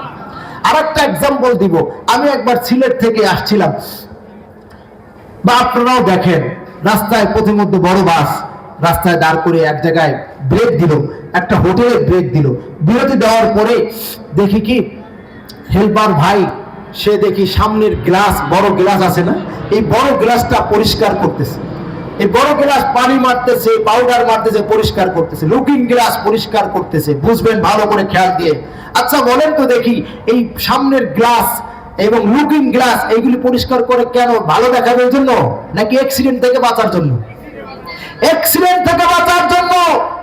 সামনের গ্লাসটা যখন পরিষ্কার রাখবে তো সামনে ড্রাইভার দেখে চলতে পারবে। যদি সামনের গ্লাস যদি খোলা হয়, কুয়াশার কারণে, ধুলাবালির কারণে খোলা হয়, তাহলে সামনে ভালো দেখতে পারবে না, মেরে দিবে, ঠিক কিনা? লুকিং গ্লাস যদি খোলা হয়, এটা যদি খোলা থাকে, ধুলাবালু দ্বারা ভরপুর থাকে, পরিষ্কার না থাকে, ওভারটেক করতে গেলে লাগাই দিবে, ঠিক কিনা? যদি আওয়াজ করে বলেন। তাহলে গ্লাস, সামনের গ্লাস, লুকিং গ্লাস এগুলি পরিষ্কার না রাখলে যেমন সামনে ড্রাইভার অ্যাক্সিডেন্ট করে, তেমনি ভাবে অন্তরের একটা আয়না আছে। এই আয়নায় যখন গুনাহের দাগ মারাত্মক ভাবে লেগে যায়, আমাদের অনেকে যারা তওবা করি না, ইস্তেগফারও করি না, কিন্তু হাজার হাজার লাখ লাখ গুনাহ করছি, প্রত্যেকটা গুনার কারণে এক একটা দাগ পড়ছে অন্তরের মধ্যে, হাজার হাজার লক্ষ লক্ষ দাগ, মারাত্মক দাগ আমার দিলের মধ্যে লাগছে। তো আমার দিলের আয়না তো পরিষ্কার না। এই জন্য আমি কি করি? বারবার অ্যাক্সিডেন্ট করি। কি অ্যাক্সিডেন্ট করি? একবার মন্দিরে যায়, আমার ভাই মুসলমান হওয়ার, মসজিদে বসার সময় নাই, মন্দিরে যাওয়ার সময় আছে, কোরআনের তাফসীরে বসার সময় নাই, গান বাজনা ডিজে বাড়িতে যাওয়ার সময় আছে, ঠিক কিনা? আওয়াজ করে বলেন। এই অ্যাক্সিডেন্ট কেন করে? ওই যে অন্তরের দাগ, ও দেখে না, কিচ্ছুই দেখে না। যখন অন্তর পরিষ্কার পরিচ্ছন্ন হয়, অন্তরের আয়না পরিষ্কার পরিচ্ছন্ন হয়, তখন সে দেখে চলতে পারে, তখন বুঝতে পারে হায় এটা তো গুনাহ, এটা আল্লাহর নাফরমানি, এখানে যাওয়া যাবে না, এটা আল্লাহর মহব্বতের রাস্তা, এখানে যেতে হবে, সব দেখে বুঝে চলতে পারে। সুবহানাল্লাহ বলে। ওয়ামাইয়ুমিন বিল্লাহি ইয়াহদি কলবাহ। আল্লাহ পাক রব্বুল আলামিন বলেন, যখন নাকি খাঁটি মুমিন তার ঈমান মজবুত হয়ে যায়, আল্লাহ পাক তার দিলকে হেদায়েত দিয়ে দেন, সে দেখে দেখে চলতে পারে। সুবহানাল্লাহ বলে। দেখেন এই যে আসার সময় আমরা যে গাড়ি নিয়ে আসতেছিলাম, ম্যাপ দেখে দেখে আসতেছিলাম, তো আল্লাহ পাক এই ম্যাপ অনেক সময় ভুল করে। একবার যাচ্ছি আপনার মাহফিল ইয়াতে কি বলে ময়মনসিংহ মাহফিলে যাচ্ছে, তো এই গুগল ম্যাপ এটা চালাই যাচ্ছে আমার ড্রাইভার সাহেব, আমার এক মুসল্লি। তো দেখি কি মাঝে মাঝে বলে যে ডাইনে যান, বামে যান। ডাইনে বামে দেখি কি এখানে খাল, ওখানে গর্ত, ওখানে বাগান। কি রে, ঘটনা কি? তো মানব রচিত, মানব তৈরি এই গুগল ম্যাপ এটা ভুল করে, ঠিক কিনা? অনেক ভুল করে। সেই দিন পাকিস্তান থেকে একজন মেহমান এসেছিলেন, বক্তা এসেছিলেন, ফয়সাল নদীম সাহেব, অনেক বড় মাপের একজন বক্তা। উনি সেদিন গোলারটেক মাঠে 1 নম্বরে উনি বলতেছিলেন যে গুগল ম্যাপ অনেকবার ভুল করেছে। আমি প্রতিদিন সফর করে, আমি প্রতিদিন দেখি গুগল ম্যাপ ভুল করে, কখনো বাগানের দিকে রাস্তা দেখায়, কখনো পুকুরের দিকে, নদী নালা খাল বিলের দিকে রাস্তা দেখায়। আল্লাহর কসম করে বলি, ঈমানের কারণে, খোদাবিধি অর্জন করার কারণে আল্লাহ পাক জান্নাতের ম্যাপ আর জান্নাতের রাস্তা মুমিনের দিলের মধ্যে দিয়ে দিবেন, সিরাতে মুস্তাকিমের উপরে উঠাই দিবেন, এক রাস্তায় বান্দা জান্নাতে চলে যাবে। সুবহানাল্লাহ বলেন। এই ম্যাপ দেবেন কে বলেন? আল্লাহ। আল্লাহু ইয়াহদি মান ইয়াশাউ ইলা সিরাতিন মুস্তাকিম। সাহায্য চাবো কার কাছে? ওই জন্য বলতেছিলাম, আপনার যখন তওবা ইস্তেগফার করবেন, দেরি করবেন না। গুনাহ হয়ে গেছে, 1000 বার গুনাহ হবে, 1000 বার তওবা। ইচ্ছাকৃত গুনাহ করব না, কিন্তু যখন গুনাহ হবে তখনই তওবা। মনে থাকবে, জামায় দাগ লাগছে, দামি জামা, দাগ লাগছে, যখন লাগছে তখনই দাগ উঠাইতে হবে, নাহলে দাগ মজবুত হয়ে যাবে, আর উঠবে না, ঠিক কিনা? আপনি যদি ওই কঠিন দাগটা যদি 1 মাস ফেলা রাখেন, ওই দাগ আর উঠাইতে পারবেন? তাহলে আপনার অন্তরের মধ্যে গুনাহ করছেন, একটা মারাত্মক গুনাহ হয়ে গেছে শয়তানের ধোঁকায়, তো যখনই দাগ লাগছে তখনই ইস্তেগফার করতে হবে, ঠিক কিনা? তাহলে গুনাহের দাগটা মুছে যাবে। সুবহানাল্লাহ বলেন। 1 নম্বর হলো তওবা ইস্তেগফার করলে আল্লাহ পাক নিরাপদ জীবন দান করবেন। আপনাকে শত্রু ভয় দেখাবে, শত্রু দেখাবে তোরে মাইরা ফেলাম। আমার অনেক শত্রু অতিবাহিত হয়েছে, যারা আমার ক্ষতি করার চেষ্টা করছে, কিন্তু আল্লাহ পাক রব্বুল আলামিন কিছু আমলের ওসিলায় আল্লাহ পাক আমাকে সব জায়গায় হেফাজত করছেন। সুবহানাল্লাহ বলেন। একটা আমল শিখাই দিই, করবেন তো আপনারা? এই আমলটা যদি করেন, কইছি না যারা চলে গেছে তারা মিস করবে, খালি মিস করবে। আমি কিন্তু বিষয়বস্তু নিয়েছিলাম একটা, কিন্তু আল্লাহ পাক আমার যেদিক নিয়েছেন আমি ওদিকেই যাচ্ছি। যেটা আল্লাহ পাক ঢালতেছেন ওটাই বলতেছি। যারা চলে গেছে এরা কি মিস করছে না? এই যে গুরুত্বপূর্ণ আমল দেয়, অনেকে আছেন অনেক দুশ্মনী করে, শত্রুতা করে, এদের জন্য একটা আমল দেয়। তাফসিরে কুরতুবীর রওয়ায়াত, তাফসিরে কুরতুবীর মধ্যে একদিন কিতাব দেখতে পাইলাম, কেউ যদি 5 ওয়াক্ত নামাজের পরে কয়েকটা জায়গা থেকে 4টা জায়গা থেকে আমল করে কোরআনের, আল্লাহ পাক তাকে অনেকগুলি কল্যাণ দান করবেন, অনেকগুলি ফজিলত তাকে দান করবেন, ফায়দা উপকারিতা দান করবেন। তার মধ্যে অন্যতম একটা হলো তার শত্রুর উপরে তাকে বিজয় দান করবেন। সুবহানাল্লাহ পড়েন না? আমাদের শত্রুর অভাব আছে ভাই? শত্রুর অভাব নেই। পায়ে পায়ে শত্রু, এই যে বলতেছে পায়ে পায়ে শত্রু, গায়ে গায়ে শত্রু, সব জায়গায় শত্রু, অভাব নাই। 2 টাকার জন্য গলা কেটে দেয়, ঠিক কিনা? এই বাংলাদেশে আছে না নাই? কারণে অকারণে মাছ ব্যবসায়ী, ওই দেখলাম আমাদের মুয়াজ্জিন সাহেবের এলাকার নাম বললাম না, উনি দেখাচ্ছিলেন মাছ ধরাকে কেন্দ্র করে, ওই যে মাছ ধরে না, এটাকে কি বলে আপনারা? কোপায় কোপায়, ওইটা দিয়া ওইটা নিয়ে লেগে গেছে। মাছ ধরাকে কেন্দ্র করে ওইটা দিয়ে মারামারি শুরু। একজনের এখানে লাগছে, ব্যাস জায়গায় কাইত, আর একজনের এখানে লাগছে, এখান থেকে ঢুকে গেছে। এলো অবস্থা আমাদের। এই শত্রুতা দুশ্মনী থেকে আল্লাহ পাক হেফাজত করবেন আপনাকে যদি আমলগুলি করা যায়। করবেন তো ইনশাআল্লাহ? পরে জিজ্ঞেস করবেন না, এখন ভালো করে মনে করেন। 1 নম্বর হলো 5 ওয়াক্ত নামাজের পর সূরা ফাতিহা পড়বেন একবার। কয়বার?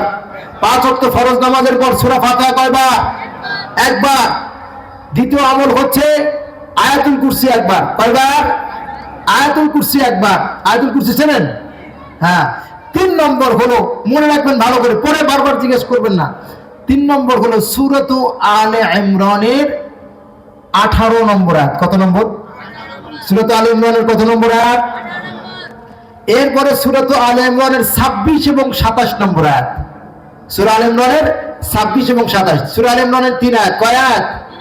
18, 26, 27। 18 বলেন 26, 27, এই 3টা আয়াত সূরা আলে ইমরানের। আর ওদিকে সূরা ফাতিহা আর আয়াতুল কুরসি। মনে থাকবে 5 ওয়াক্ত নামাজের পরে এই আমলটা যদি করতে পারেন, অনেক ফজিলাতের মধ্যে গুরুত্বপূর্ণ একটা ফজিলাত হলো, উপকারিতা হলো, দুশমন যতই বড় হোক আল্লাহ পাক দুশমনের উপর আপনাকে বিজয় দান করবেন। আল্লাহু আকবার বলেন। এই জন্য আমলটা করবেন তো ইনশাআল্লাহ।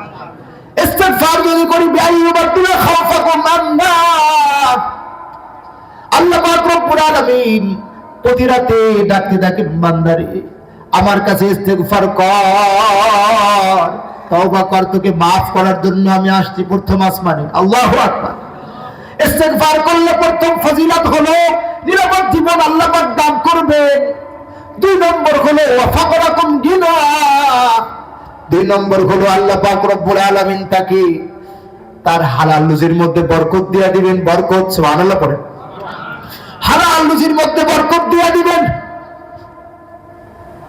বরকত হবে এমন, অভাব অনটন যদিও দেখা যায় টাকা কম, ইনকাম কম, কিন্তু আল্লাহ পাক ওই অর্থের মধ্যেই, সামান্য অর্থের মধ্যেই ভরপুর বরকত দিয়ে দিবেন। সুবহানাল্লাহ বলে। বরকত কি জিনিস বোঝানোর জন্য তাফসীরের থেকে একটি ঘটনা শুনে আপনাদেরকে। তাফসীরের কিতাবের মধ্যে আসছে, সরওয়ারে কায়নাত মুহাম্মদুর রাসূলুল্লাহ সাল্লাল্লাহু তাআলা আলাইহি ওয়াসাল্লাম একদিন বড় ক্ষুধার্ত। হযরত জাবের রাদিয়াল্লাহু তাআলা আনহু বলেন, সরওয়ারে কায়নাত মুহাম্মদুর রাসূলুল্লাহ সাল্লাল্লাহু তাআলা আলাইহি ওয়াসাল্লাম একদিন ক্ষুধার্ত অবস্থায়, প্রচন্ড ক্ষুধা, কি করবেন, কোথায় যাবেন? প্রথমে আম্মা জানদের ঘরে গিয়া খাবার তালাশ করলেন। আম্মা জানদের ঘরে গিয়ে বললেন, বিবি ঘরে কোনো খাবার আছে নাকি? আমার প্রচন্ড ক্ষুধা লেগেছে। আম্মা জানরা প্রত্যেকে বললেন যে না, ঘরে কোনো খাবার নাই, ঘরে কোনো খাবারের ইন্তজাম নাই। চিন্তার বিষয় হলো সরওয়ারে কায়নাত ক্ষুধার্ত অবস্থায়, বিবিদের ঘরেও খাবার নাই। কত কষ্টের জিন্দেগি যাপন করছেন। সরওয়ারে কায়নাত মুহাম্মদুর রাসূলুল্লাহ সাল্লাল্লাহু তাআলা আলাইহি ওয়াসাল্লাম যখন বিবিদের ঘরে খাবার পাইলেন না, এবার কলিজার টুকরা হযরত ফাতেমা রাদিয়াল্লাহু তাআলা আনহার ঘরে গেলেন, যে বললেন, মা তোমার কাছে কোনো খাবারের ইন্তজাম আছে নাকি, খাবারের ব্যবস্থা আছে নাকি? হযরত ফাতেমা রাদিয়াল্লাহু তাআলা আনহা বললেন, আব্বা জান, ঘরের অবস্থা খুব খারাপ, ঘরে কোনো খাবারের ব্যবস্থা নাই। আমিও ক্ষুধার্ত, আপনার প্রিয় কলিজার টুকরা হাসান হোসেনও ক্ষুধার্ত, আপনার জামাইও ক্ষুধার্ত অবস্থায় আছে, ঘরে কোনো খাবারের ইন্তজাম নাই। এবার সরওয়ারে কায়নাত মুহাম্মদুর রাসূলুল্লাহ সাল্লাল্লাহু তাআলা আলাইহি ওয়াসাল্লাম যখন দেখলেন ঘরে খাবার নাই, এবার ওখান থেকে বের হয়ে গেলেন। যাওয়ার পর কিছুক্ষণের মধ্যে হযরত জাবের রাদিয়াল্লাহু তাআলা আনহু একটা হাদিয়া পাঠাইলেন, 2টা রুটি 1 টুকরা গোশত। কি পাঠাইলেন বলেন? 2টা রুটি 1 টুকরা গোশত পাঠাইলেন হাদিয়া।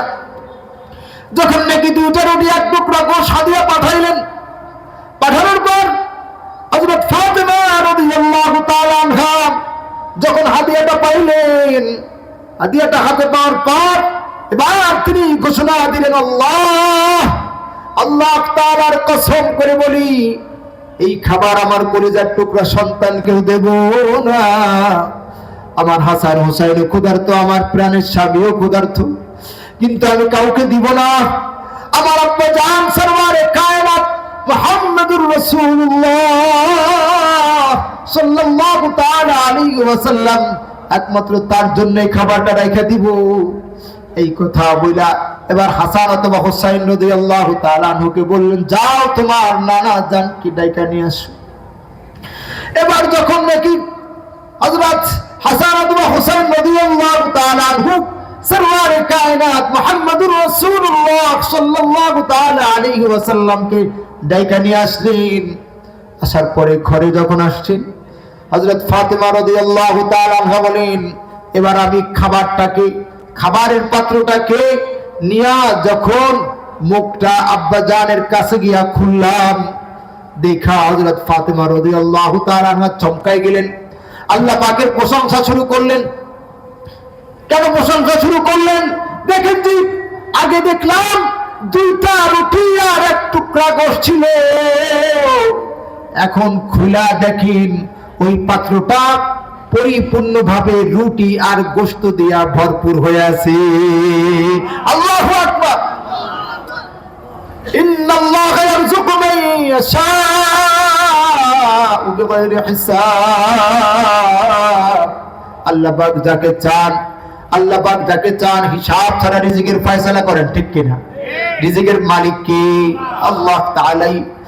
একমাত্র আল্লাহ তাআলাই রিজিকের মালিক, একমাত্র আল্লাহ তাআলাই রিজিকের মালিক। এবার যখন নাকি প্রশংসা করলেন, এবার সরওয়ারে কায়নাত মুহাম্মদুর রাসূলুল্লাহ সাল্লাল্লাহু তাআলা আলাইহি ওয়াসাল্লাম বললেন, মারে তুমি কোথায় পাইলা এই খাবার, কোথায় পাইলা এই খাবার? এবার হযরত ফাতেমা রাদিয়াল্লাহু তাআলা আনহা বললেন, এটা হাদা মিন ইনদিল্লাহ, এটা তো আমার মালিকের পক্ষ থেকে। ঘটনা খুলে বললেন যে 2টা রুটি আর 1 টুকরা গোশত ছিল, কিন্তু আপনার কাছে নিয়ে মুখ খোলার পরে দেখি পুরাপুরি ভরপুর হয়ে গেছে। এটা তো মালিক কুদরতি ভাবে বরকত দিয়া দিছে। সুবহানাল্লাহ, আপনার ওসিলায় বরকত দিছে। এবার হযরত মুহাম্মদুর রাসূলুল্লাহ সাল্লাল্লাহু তাআলা আলাইহি ওয়াসাল্লাম সংক্ষেপ করে বলছি, আল্লাহ তাআলার প্রশংসা করলেন। এবার প্রথম হযরত আলী রাদিয়াল্লাহু তাআলা আনহুকে ডাক দিলেন, ডাক দিয়া তাকে আগে খাওয়াইলেন, খাওয়ায় এবার সবাই নিজেরা খাইলেন। আম্মা জানদের ঘরেও ওখান থেকে রুটি পাঠাইলেন, গোশত পাঠাইলেন। শুধু তাই না, আহলে বাইতের যারা ছিল সবাই খাইলো।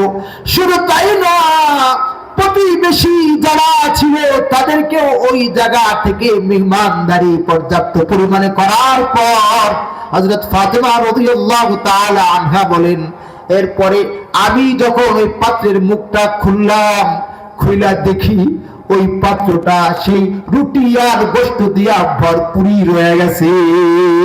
আল্লাহু আকবার। ইন্নাল্লাহা আলা কুল্লি শাইইন কাদির। এই জন্য বান্দারে হালাল উপার্জন করতে হবে, হারাম এক টাকাও না, ঠিক কিনা?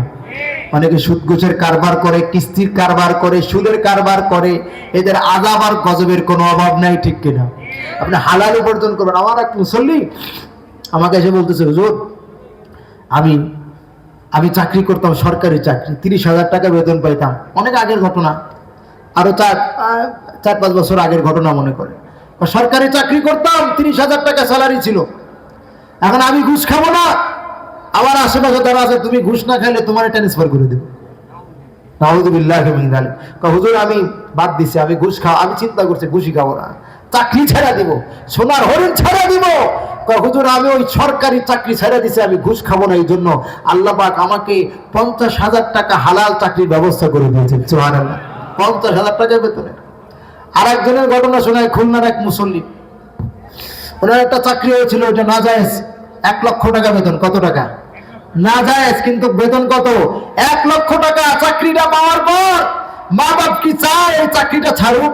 উনি ওলামা একরাম একজন বুজুর্গের সাথে পরামর্শ করছিলেন, তখন আমি মসজিদে যাই নাই।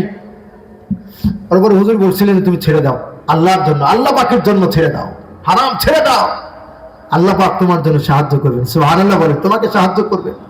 তো উনি হিম্মত করে আল্লাহ পাকের সন্তুষ্টির জন্যই 1 লক্ষ টাকা বেতনের চাকরি ছেড়ে দিয়েছেন। এখন থেকে প্রায় 8-10 বছর, 10-11 বছর কমপক্ষে হবে তার আগের কথা। উনি ছেড়ে দিয়েছেন 1 লক্ষ টাকা বেতনের চাকরি। আল্লাহ পাক ওনার উপরে এত রহম করছেন, ওনার আর বাংলাদেশে রাখেন নাই। আতহারুল বিকা, আতহারুল বিকা, পৃথিবীর মধ্যে সব থেকে পবিত্র ভূমি সেই মক্কাতুল মুকাররমায় তায়েফ ইউনিভার্সিটির ইংলিশ টিচার হিসেবে তাকে কবুল করেছেন। 3 লক্ষ টাকা বেতন, গাড়ি বাড়ি ফ্রি। আল্লাহু আকবার। হালালের বরকত দেখছেন? হালাল ভাবে 10,000 টাকা ইনকাম করবেন, এর মধ্যে বরকত পাবেন, আপনি 10 লক্ষ টাকার বরকত পেতে পারেন, ঠিক কিনা? হারাম ভাবে ইনকাম করবেন, 10 লাখ টাকা একদিনে এমন আযাব এসে যেতে পারে, এমন দুর্ভিক্ষ দেখা দিতে পারে যে আপনি কোটি কোটি টাকা ইনকাম করবেন। ওই যে আমেরিকাতে দাবানল চলছে, কোটি কোটি ডলারের বাড়ি পুড়ে ছাই তামা হয়ে গেছে, হারামের টাকা এভাবেই ধ্বংস হয়ে যায়, ঠিক কিনা? আওয়াজ করে বলেন।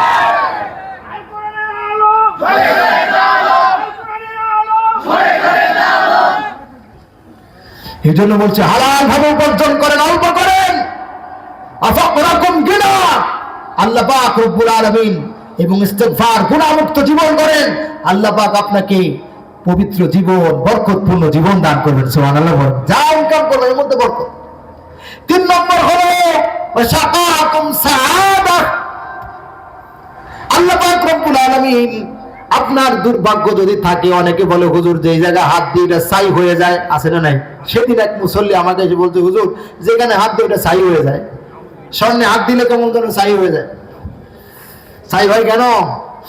আমার ভাগ্যটা বেশি ভালো, মানে আমার নষ্ট করে ফেলাইছি, আমার ভাগ্যটা আমি কি করছি? আযাবে গ্রেফতার হয়ে গেছি। কারণ আল্লাহ পাক বলেন, যাহারাল ফাসাদু ফিল বাররি ওয়াল বাহরি বিমা কাসাবাত আইদিন নাস লিয়ুযিকাহুম বা'দাল্লাযী আমিলু লাআল্লাহুম ইয়ারজিউন। জলে স্থলে যত বিপর্যয় আসে সব আমাদের গুনাহের কারণে, সব গুনাহের কারণে। তো আমার যে আমি হাত দিলে ছাই হয়ে যায়, হ্যাঁ, সোনায় হাত দিলেও সোনাও ছাই, মাটিতে হাত দিলে এটাও ছাই, যেখানে ব্যবসা হাত দিয়ে ব্যবসা ছাই হয়ে যায়, হ্যাঁ, যে ব্যবসা করে এটাই ছাই হয়ে যায়। কেন হয়? আমার কারণে হয়, ঠিক কিনা? আল্লাহ পাক কি জুলুম করেন নাকি? নাউযুবিল্লাহ বলেন। ইন্নাল্লাহা লা ইয়াযলিমুন নাসা শাইআন ওয়ালাকিন্নান নাসা আনফুসাহুম ইয়াযলিমুন। আল্লাহ পাক বলেন, নিশ্চয়ই আল্লাহ তাআলা কোন মানুষের উপরে জুলুম করেন না, বিন্দু মাত্র সামান্যতম জুলুম করেন না, বরঞ্চ মানুষ নিজের উপরে নিজে জুলুম করে, ঠিক কিনা? গুনাহ করে বান্দা নিজের উপরে নিজে জুলুম করে। যখন নাকি গুনাহ করব আমি, তখন আমার উপরে বিপদ আসবে। আল্লাহ পাক বলেন, ইস্তেগফার করো, গুনাহমুক্ত জীবন যাপন করো। ওয়াশাআকুম সাআদা, তুই ছাইতে হাত দিবি, সোনা হয়ে যাবে। সুবহানাল্লাহ বলেন। ব্যবসায় যাবি, বরকত হয়ে যাবে। সুবহানাল্লাহ বলেন। খেত খাবারে যাবি, আমি বরকত দিয়ে দিব। সুবহানাল্লাহ।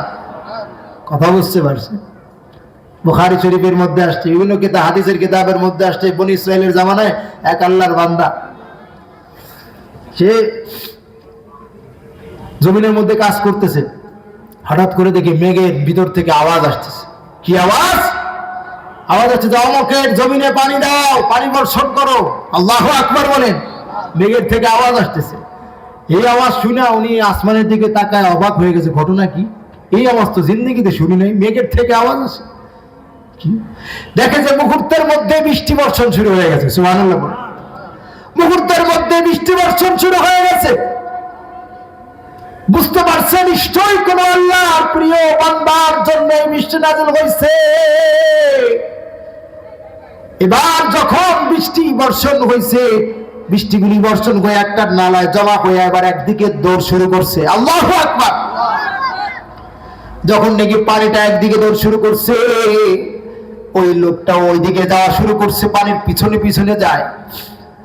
যাইতে যাইতে বেশ কিছু দূর যাওয়ার পরে দেখে একটা লোক জমিনের মধ্যে কাজ করতেছে, আর ওই যে বেলচা দিয়া পানি দিয়া ওই পানি তার জমিনের মধ্যে পানিগুলো দিতেছে। আল্লাহু আকবার। ওই অবস্থা দেখে তার কাছে গিয়া আজব দৃষ্টিতে তাকায় রইছে। বলতেছে, ভাই আপনার নামটা কি বলেন তো দেখি। বলছে, কেন হঠাৎ করে তুমি অপরিচিত মানুষের যে নাম জিজ্ঞেস করতেছো কেন? না ভাই, একটু নামটা জিজ্ঞেস করছে, এই জন্য কাজ আছে, একটু দয়া করে নামটা বলবা। আমার নাম তো অমুক। অবশ্যই সত্য কথা বলতেছি, ঠিক তোমার নামটাই আমি মেঘের মধ্যে থেকে আওয়াজ পাইছি। আল্লাহু আকবার। আল্লাহ রাসূল আল্লাহ তাআলার রাসূল সাল্লাল্লাহু আলাইহি ওয়াসাল্লাম বলেন, তার মফহুম হচ্ছে এরকম যে ওই লোকটা তখন বলল, তোমার নামের আওয়াজ আমি শুনছি মেঘের মধ্যে থেকে, যে অমুকের জমিনে পানি দাও। ভাইরে আমার, দয়া করে বলবা তুমি কি আমল করো যে আমলের কারণে আল্লাহ পাক বিশেষভাবে তোমার জন্য পানি বর্ষণের ব্যবস্থা করছেন? আমাকে দয়া করে একটু বলবা। তখন সে বলতেছে, ভাই তুমি যখন জিজ্ঞেসই করছো তোমাকে বলি, একটা হলো আমি যত ফসল হয় আমি এইগুলাকে জমা করি না, এক ভাগ আমি আল্লাহর রাস্তায় দান করে দেই। সুবহানাল্লাহ। এক ভাগ আমি আল্লাহর রাস্তায় দান করে দেই, আমি আল্লাহর দ্বীনের জন্য দান করে দেই। আর এক ভাগ আমি ফসল উৎপন্ন করার জন্য রেখে দেই, আর এক ভাগ আমার পরিবার পরিজনের জন্য ব্যবহার করি। যেহেতু আমি আল্লাহর রাস্তায় এক ভাগ দান করে দেই, হয়তো আমার মালিক খুশি হইয়া আমার জন্য বিশেষভাবে বৃষ্টির ফয়সালা করেছে। আস্তাগফিরু রাব্বাকুম ইন্নাহু কানা গাফফারা ইউরসিলিস সামাআ আলাইকুম মিদরারা ওয়া ইউমদিদকুম বিআমওয়ালিন ওয়া বানিন ويجعل لكم جنات ويجعل لكم أنهارا। আমি যদি ইস্তিগফার করি, আমি যদি গুনাহমুক্ত জীবন করি, যেখানে আমার সমস্যা সেখানে মালিকের রহমত এসে হাজির হয়ে যাবে। এই জন্য তওবার জিন্দেগি যাপন করতে হবে, আল্লাহর দেওয়া সম্পদ আল্লাহর রাহে খরচ করতে হবে। পারবো তো ইনশাআল্লাহ? এই যে মাদ্রাসা, আল্লাহর কোরআনের, আল্লাহর রসুলের ঘর, এই জায়গায় যদি আমাদের আমরা যারা মহল্লাবাসী আছি, আমরা নিয়ত করবো, আমরা যারা অর্থ উপার্জন করি, আমরা রিক্সাওয়ালা হইতে পারি, ভ্যানওয়ালা হইতে পারি, দিনমজুর হইতে পারি, চাকরিজীবী হইতে পারি, ব্যবসায়ী হইতে পারি, আমরা এই মাদ্রাসার জন্য ছোট্ট করে একটা ব্যাংক করি, একটা ব্যাংক, এই প্লাস্টিকের ব্যাংক নেই, নিয়া এখানে প্রতিদিন 2-4 টাকা করে রাখি, 2 টাকা করে রাখি। আমরা তো অনেকে ধূমপান করে হাজার হাজার টাকা নষ্ট করি, পান খেয়ে হাজার হাজার টাকা নষ্ট করি। একটা ব্যাংক বানাই, এটা আখিরাতের জন্য। প্রতিদিন 2টা টাকা ওখানে ফেলান, মাসে কিছু হোক বা বছরে কিছু হোক, এইবার এই টাকাটা এসে মাদ্রাসা আপনার শরীক হয়ে যান। আপনার দানের একটা অংশ মাদ্রাসায় যখন চলে আসবে, আপনার উপার্জনের একটা অংশ যখন নাকি আল্লাহ রসুলের ঘরে কোরআনের শিক্ষার্থীদের পিছনে খরচ হবে, আপনার পুরা ব্যবসার মধ্যে, চাকরির মধ্যে, ঘরের মধ্যে আল্লাহর বরকত নাযিল হয়ে যাবে। সুবহানাল্লাহ।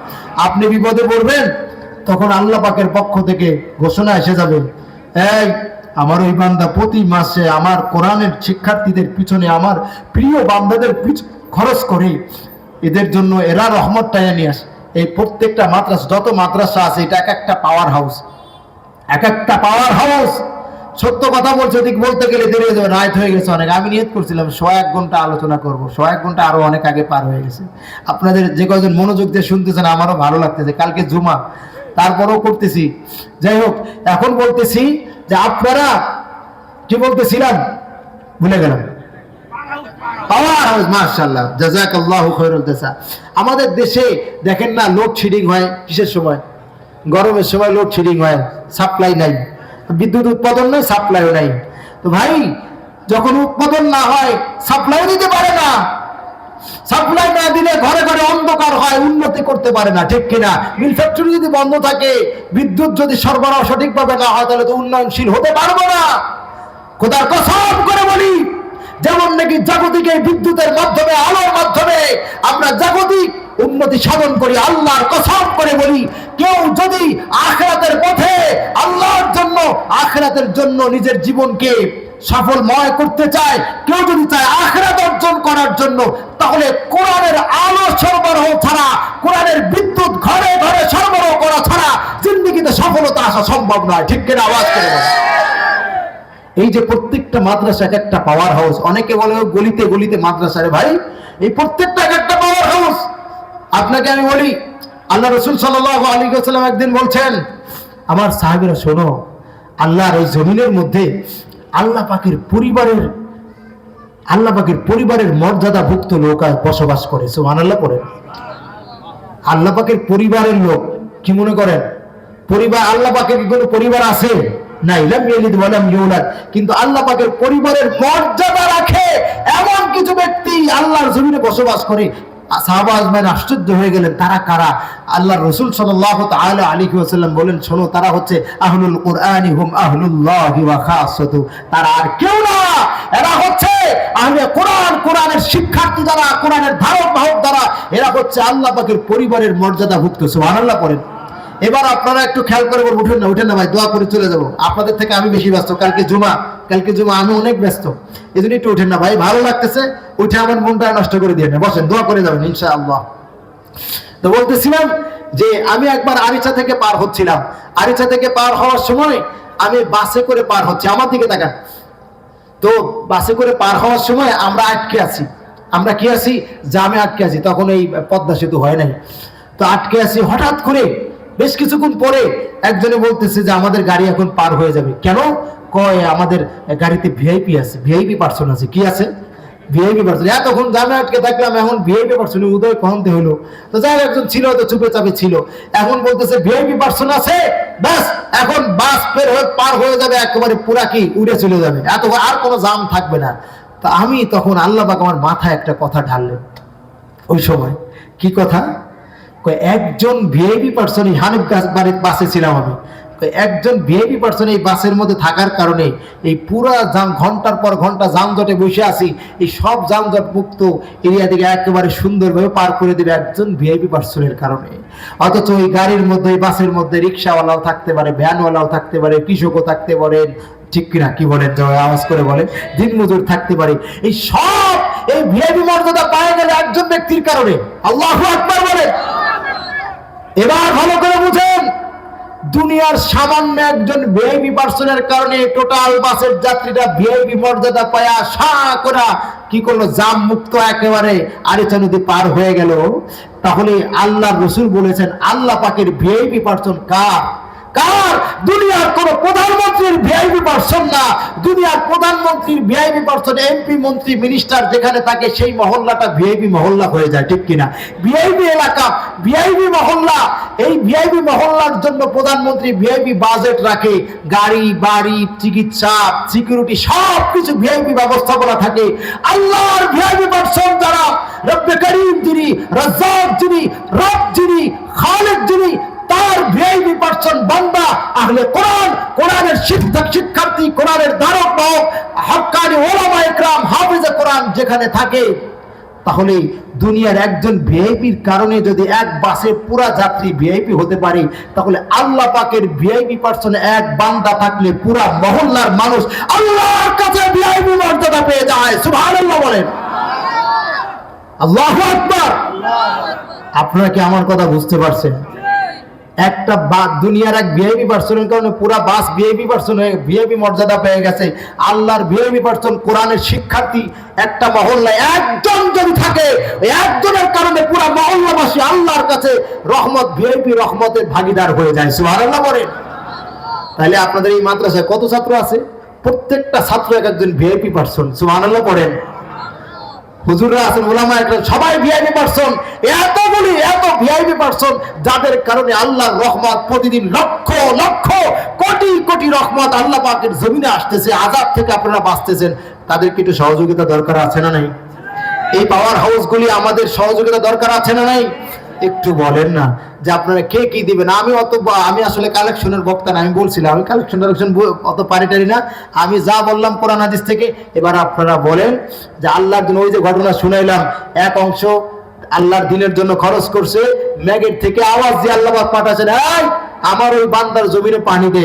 আমিও যদি আমার একটা অংশ মাদ্রাসায় দেই, আমার সন্তান আল্লাহ পাক না করেন অসুস্থ যদি হয়ে যায়, আমার মা বাবা আল্লাহ পাক না করেন যদি অসুস্থ হয়ে যায়, আল্লাহ পাক না করেন আমার জন্য মিথ্যা মামলা হয়ে যায়, আল্লাহ পাক বলেন, এই আমার এই বান্দা আমার রাস্তায় দান করে, এর সাথে তোরা ফাইজলামি করবি তো আমি তোদের সাথে যুদ্ধের ঘোষণা করলাম। আল্লাহু আকবার। এই জন্য ইনশাল্লাহ কে কে আছে একটু স্বতঃস্ফূর্ত আমি এত টাকা দেবো বলেন না ইনশাল্লাহ। শেষ আলোচনা শেষ। জি হ্যাঁ মাশাআল্লাহ। আরে আমার মসজিদের মুয়াজ্জিন সাহেব আসছেন, অনেক ভালো কণ্ঠশিল্পী। আমার মসজিদের মুয়াজ্জিন সাহেব 500 টাকা দিয়েছেন। এবার যদি আপনারা না দেন ইজ্জতমান সব শেষ। ঠিক আছে কথাটা? মুয়াজ্জিন সাহেব 500 টাকা দিয়ে দিয়েছেন, আলহামদুলিল্লাহ বলেন। নারে তাকবীর, আল্লাহু আকবার। মুয়াজ্জিন সাহেবের হাত অনেক বড় মাশাআল্লাহ। আল্লাহ পাক তার আয় রোজগারের মধ্যে আরো বরকত দান করেন, আমিন। এবার বলেন আপনারা কে কি দিবেন বলেন ইনশাআল্লাহ। জি আলহামদুলিল্লাহ। তো এই যে একটা আপনাদের সংক্ষিপ্ত ছোট্ট করে একটা মাদ্রাসার জমি ক্রয় বাবদ একটা চলতেছে। একটা হলো 1 লক্ষ টাকা, না সদস্য কালেকশন করা হচ্ছে। মাদ্রাসার স্থায়ী জমি না হলে মাদ্রাসা করে মজা পাওয়া যায় না। আমরাও করি তো, আসলে স্থায়ী জায়গা না হলে মাদ্রাসা করে তৃপ্তি পাওয়া যায় না, নিজের মতো করে করা যায় না। তো একটা সদস্য হলে 1 লক্ষ টাকা দিয়ে জমি সদস্য হওয়ার জমি করায় আপনি এটা সদকায়ে জারিয়া, কিয়ামত পর্যন্ত যত নেক আমল এই মাদ্রাসার জমিনে হবে, কোরআন তেলাওয়াত, জিকির আজকার, দোয়া হবে, কান্নাকাটি হবে, সমস্ত নেক আমলের সমপরিমাণ সব আপনার আমলনামায় যেতে থাকবে। সুবহানাল্লাহ। যে এখানে তেলাওয়াত করবে, আমল করবে, সে তো সব পাবে, সমপরিমাণ আপনার আমলনামায় যাবে। সুবহানাল্লাহ বলেন। আরেকটা হলো 6000 টাকা। আরেকটা কি? 6000 টাকা। মাশাআল্লাহ। শাহজাহান ভুইয়া, ইঞ্জিনিয়ার শাহজাহান ভুইয়া, মাশাআল্লাহ। কত? 6000 টাকা একটা সদস্য নিয়ে নিয়েছে, আলহামদুলিল্লাহ। নারে তাকবীর, আল্লাহু আকবার বলেন। 6000 টাকা বেশি না। 6000 টাকা দিয়ে একটা সদস্য যদি হইতে পারে, আল্লাহ পাক বলতে পারেন, এই বান্দা তুই আমার কোরআনের জন্য 6000 টাকা দিয়ে একটা সদস্য হয়েছিলি, তোকে আমি জান্নাত দিয়ে দিলাম। সুবহানাল্লাহ বলেন। জান্নাতের দেখা গেল হিসাব ছাড়া জান্নাত, আমরা তো জান্নাত পাবো ইনশাআল্লাহ। হ্যাঁ, ঈমান নিয়ে গেলে জান্নাত তো অবশ্যই পাবো ইনশাআল্লাহ তাআলা। হইতে পারে আল্লাহ পাক হিসাব ছাড়া জান্নাত দিয়ে দেবেন। সুবহানাল্লাহ। এবং জান্নাতে উচ্চ মাকাম মর্যাদা আমাকে দিবেন। এজন্য বলেন। আর যারা এই সদস্য হবে 6000 টাকা দিয়ে যদি হয় বা 1 লক্ষ টাকা দিয়া, এরা আজীবন এই মাদ্রাসার সদস্য হিসেবে থাকবে। বলেন না ইনশাআল্লাহ। কে কে দিবেন একটু বলেন। এখনই আজকেই দিতে হবে তা না, আপনি 2-4 দিন পরে, 1 মাসের মধ্যে দেন, কোনো সমস্যা নেই। মাশাআল্লাহ। কি নাম ভাই? সাব্বির আহমদ ভাইকে আল্লাহ পাক কবুল করেন, জানে মানে বরকত দান করেন। আল্লাহ পাক হালাল রুজির মধ্যে ভরপুর বরকত দান করেন। সুবহানাল্লাহ বলেন। আর আরো দেন, আরো বলেন ভাই ইনশাআল্লাহ বলেন। 1 লক্ষ না 6000? 1 লক্ষ। যাক আলহামদুলিল্লাহ, যেটাই দিছে। মাশাআল্লাহ। মাহফিলের সার্বিক সহযোগিতা আমার ভাই, আল্লাহ পাক তাকে কবুল করেন, আমিন। ভাই বলেন, একটু বলেন। 6000 টাকা একটা সদস্য, সদকায়ে জারিয়া, বিশাল এক অফার চলতেছে। বলেন না ইনশাআল্লাহ বলেন। একটু বলেন না ইনশাআল্লাহ। আর কেউ নাই? আর কেউ দিবেন না? রাগ করছেন? একটু বলেন ইনশাআল্লাহ। আমি ওই যে কান্নাকাটি করতে পারবো না, আমি যা বলার বলেই দিছি। ঠিক আছে ইনশাআল্লাহ। যে কান্নাকাটি করে পকেট থেকে টাকা কামাবো না, ওটা আমার দ্বারা হবে না, আমি পারবো না। ইচ্ছাকৃত কাঁদতে পারবো না। যদি আল্লাহ পাক চোখে পানি দেন সেটা আলাদা কথা। ঠিক আছে? হ্যাঁ বলেন ভাই। আর কেউ আছে? 10টা লোক আমাকে একটু, যদি 10টা লোক মাত্র আপনাকে 2-3 মাস মিলাই দেন। আপনাকে আজকেই তো জমি ক্রয় করা হচ্ছে না, আপনি প্রতি মাসে 2000 করে দেন, সহজ করে দিলাম 3 মাসে 6000 দিয়ে দেন, একটা সদস্য হয়ে যান, স্থায়ী একটা সদস্য। ভাই বলেন ইনশাআল্লাহ। যারা অনেকের মা বাবা চলে গেছে, মা বাবা থাকলে হাজার হাজার লক্ষ লক্ষ টাকা চিকিৎসা হয়তো খরচ হইতো, আজকে তারা কবরবাসী হয়ে গেছেন, তারা আমলের জন্য তাকায় আছে, তাদের জন্য সদকায়ে জারিয়ার নিয়তে একটা সদস্য যদি হতে পারি, যে আমি তাদের নামে একটা সদস্য হইলাম, তাদেরকে সদস্য বানাইলাম, তো এই সমপরিমাণ সব তাদের আমলনামায় জারিয়ে থাকবে। বলেন না ইনশাআল্লাহ? কে আছেন বলেন ইনশাআল্লাহ? একটু বলেন ইনশাআল্লাহ। আর কেউ নেই? আর 2-4 জন একটু বলেন না, মাত্র 2 জন পাইলাম, আর কেউ নাই? সবাই রাগ হয়েছে। আচ্ছা, চিন্তা মনে হয় করতেছেন, একটু ইনশাআল্লাহ চিন্তা করেন। আর একটা আমার মনে হয়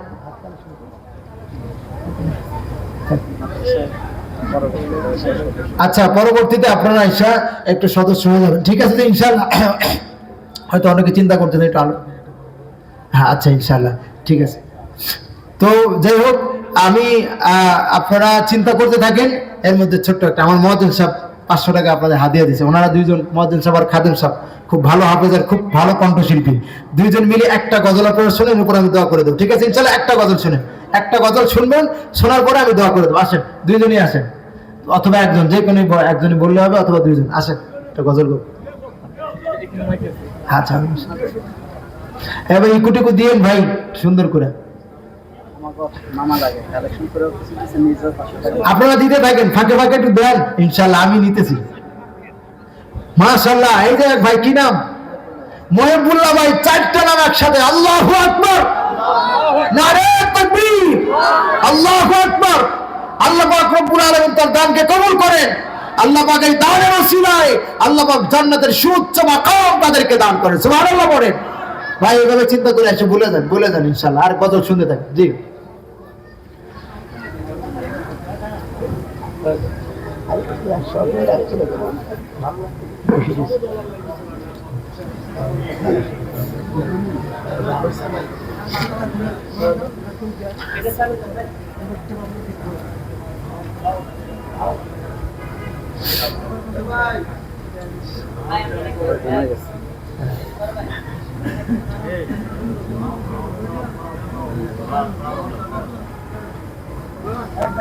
তাহলে এই জায়গায় এসে বসে কর হুজুর, এই জায়গায় এসে বসে কর, সমস্যা নেই, বসে আরে বসে।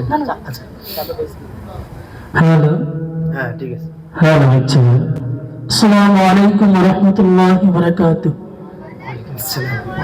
আলহামদুলিল্লাহ, আমরা আমাদের প্রধান বক্তা মুফতি আব্দুল্লাহ আল মামুন সাহেব হুজুরের কণ্ঠে অনেক চমৎকার বয়ান শুনতেছিলাম। হুজুরের মর্যাদা তাই আপনাদেরকে শেষ মুহূর্তে একটি মোনাজাত সঙ্গীত আপনাদেরকে উপহার দিব। আমরা সঙ্গীতের মাধ্যমে আল্লাহ তাআলার কাছে ইনশাআল্লাহ ক্ষমা চাইব। দরবারে তোমার আল্লাহ তুলেছি দোহা, দরবারে তোমার আল্লাহ তুলেছি দোহা, মাফ করে দাও, ক্ষমা করো, মাফ করে দাও, ক্ষমা করো, করি ফরিয়াদ আল্লাহ, করি ফরিয়াদ, করি ফরিয়াদ আল্লাহ, করি ফরিয়াদ। কত গুনাহ করেছি আল্লাহ, সবই তুমি জানো, ক্ষমা না করলে মোদের তুমি নাই যে গতি কোনো। কত গুনাহ করেছি আল্লাহ, সবই তুমি জানো, ক্ষমা না করলে মোদের তুমি নাই যে গতি কোনো। জাহান্নামের আগুন থেকে, জাহান্নাম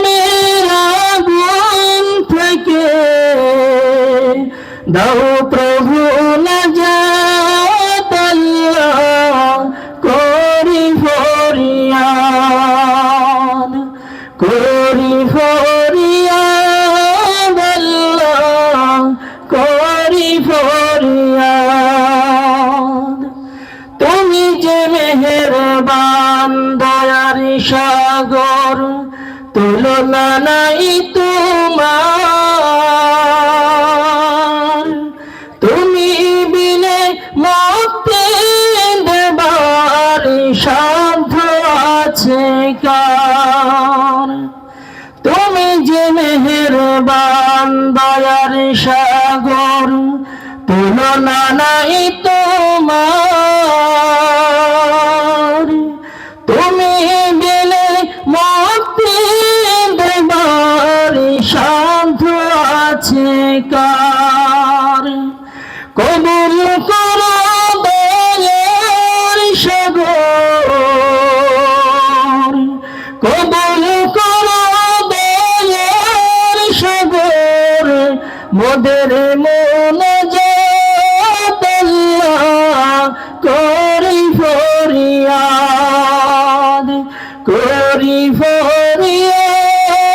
আল্লাহ করি ফরিয়াদ দরবারে তোমার আল্লাহ তুলেছি দুহাত দরবারে তোমার আল্লাহ তুলেছি দুহাত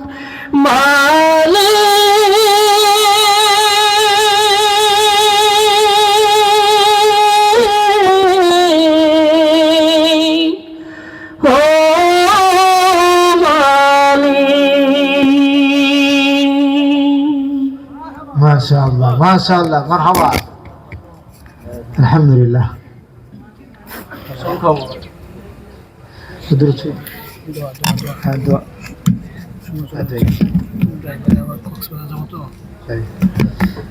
জি হ্যাঁ এখন দোয়া শুরু করবো জি ইনশাআল্লাহ